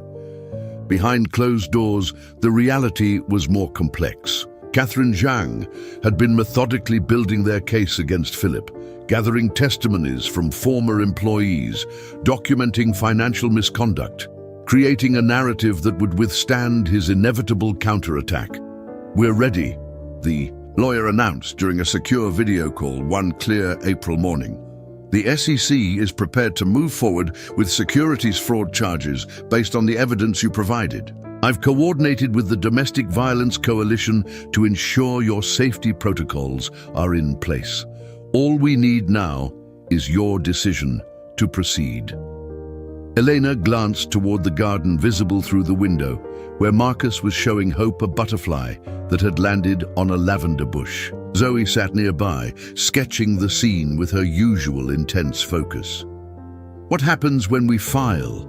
Elena asked, though she already knew the answer. "We submit everything simultaneously. Divorce petition citing abuse, evidence to the SEC, and your sworn statement about the attempted murder." Zhang's expression was grave. "Once that happens, you'll need to be prepared to testify. Your status as alive rather than deceased will become public knowledge almost immediately, and Philip will know exactly who to target," Elena concluded quietly. "We'll have protection in place," Zhang assured her. "The Domestic Violence Coalition has secure housing ready. Private security has been arranged through a donor whose daughter experienced similar circumstances." Elena nodded, still watching the scene in the garden. "And after? If we win, if Philip faces consequences." "What? Then?" The lawyer's voice softened slightly. "That part is entirely up to you. The trust fund we've established using the assets you managed to secure before leaving would provide financial independence. Your testimony will help others who've experienced similar abuse. Beyond that," she shrugged, "you rebuild however you choose." That evening, after Hope was asleep and Zoe had retreated to her room with her sketchbook, Eleanor and Marcus sat on the porch, watching stars emerge above the silhouettes of pine trees. The topic that had hovered between them all day remained unspoken until Elena finally broke the silence. "Zhang says we're ready to file," she said simply. Marcus nodded, unsurprised. "You've been expecting this." "Everything changes once we move forward," she continued. "No more hiding, no more pretending." She turned to face him directly. "No more safety, at least not here." He met her gaze steadily. "You're going to do it. File the case." It wasn't a question, but Elena answered anyway. "Yes, Hope deserves a future without shadows, and other women deserve to know the truth about Philip Westbrook, Humanitarian of the Year." Her voice carried a justified bitterness in the final words. Marcus was quiet for a moment, his focus seemingly on the distant horizon where the ocean met sky. "When?" he asked finally. 3 days from now. Zhang has arranged everything. Secure. Transportation to San Francisco, protected housing, the press strategy. She hesitated. "Marcus, I want to be clear about something. This is my battle, mine and Hope's. You and Zoe have already risked too much. No one would blame you for keeping your distance from what comes next." The offer hung between them, a release from obligation, a chance to protect Zoe from the media storm and potential danger that would follow Eleanor's resurrection from legal death. Marcus turned to her, his expression unreadable in the gathering darkness. "Is that what you want? For us to stay away?" "Of course not," Elena whispered, the truth escaping before she could filter it. "That's the last thing I want." "Then don't offer it," he said simply, "because we're not going anywhere." "But Zoe..." "I asked Zoe this morning what she would think about moving to a new place," he interrupted gently. "Know what she wrote?" He pulled a folded note from his pocket and handed it to Elena, in Zoe's careful handwriting. "As long as we all stay together. Hope needs her family." Elena felt tears form, the simple wisdom of a child cutting through adult complications. "She considers us family." "We are family," Marcus said quietly. "Not by blood or law or any traditional definition, but by choice. by showing up when it matters, by being there for each other when the world turned its back. He reached across the space between them, taking her hand in his, a gesture both gentle and firm. "Elena, I'm not good with fancy words or big declarations, but I know that what we've built here matters, and I won't let you face what's coming alone." The conviction in his voice, the steady pressure of his hand around hers, broke something open in Elena's heart. For months, she had been the strong one, the strategic one, the one carrying the weight of their precarious situation. Now, in the simple assertion of togetherness, she felt a burden lift. "I'm scared," she admitted, the words barely audible. "I know," he replied. "Me too, but we've faced worse odds already." The next morning brought clarity and purpose. Elena called Zhang to confirm their decision to proceed and to adjust the logistics to include Marcus and Zoe. The lawyer sounded unsurprised by this development. "I'll arrange appropriate security and accommodation for all four of you," she said efficiently. "The statement, we've prepared positions, Mr. Calloway as a good Samaritan who rescued you from drowning after your husband's attempt on your life. We don't need to elaborate on your current relationship unless you choose to." Current relationship. The phrase lingered in Elena's mind after the call ended. What exactly was their relationship? More than friends, not quite romantic partners, bound by crisis and care and quiet loyalty. Labels seemed inadequate for the connection they'd forged. The days before their departure passed in careful preparation. They packed only essentials, knowing they wouldn't return to the cottage regardless of the outcome. Marcus handled practical logistics, securing the vehicle, mapping routes, establishing emergency protocols. Elena focused on preparing Hope for the journey and helping Zoe understand in age-appropriate terms what lay ahead. On their final evening in the cottage, Elena stood in the empty bedroom that had been Hope's nursery, running her hand along the windowsill where sea glass and shells collected by Zoe had formed a protective boundary. "We'll be back someday," Marcus said from the doorway, watching her silent farewell. Not to live perhaps, but to visit, to show Hope where she spent her first months. Elena nodded, unable to speak past the emotion tightening her throat. This place had been more than a hideout. It had been where she became a mother, where she had healed enough to fight back, where four broken people had begun to form something whole. As dawn broke on their departure day, they loaded the last bags into Marcus's SUV. Zoe placed her special stones in a circle around Hope's car seat, a ritual of protection in her silent language. Elena took one final walk through the empty cottage, committing details to memory. The way light filtered through pine branches onto the living room floor, the sound of the old refrigerator's gentle hum, the view of the bay from the kitchen window. Outside, Marcus waited beside the vehicle, his expression a mixture of determination and tenderness. "Ready?" he asked as she emerged. Elena looked back at the cottage one last time, then at the man who had risked everything to help her, the silent child who had offered friendship without words, and her daughter, peaceful in her car seat, the miracle who had given her the courage to survive. "Ready," she confirmed. As they drove away from Bodega Bay, following the coastal highway south toward San Francisco and the confrontation that awaited, Eleanor felt not just fear, but a profound sense of rightness. The journey ahead would be difficult, perhaps dangerous, but they faced it together, not as victims fleeing in terror, but as a family moving purposefully toward justice. The morning sun rose higher, illuminating the road before them. Whatever happened next, they had already won the most important battle.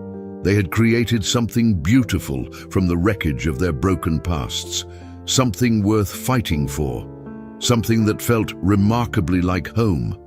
Up next, you've got two more standout stories right on your screen.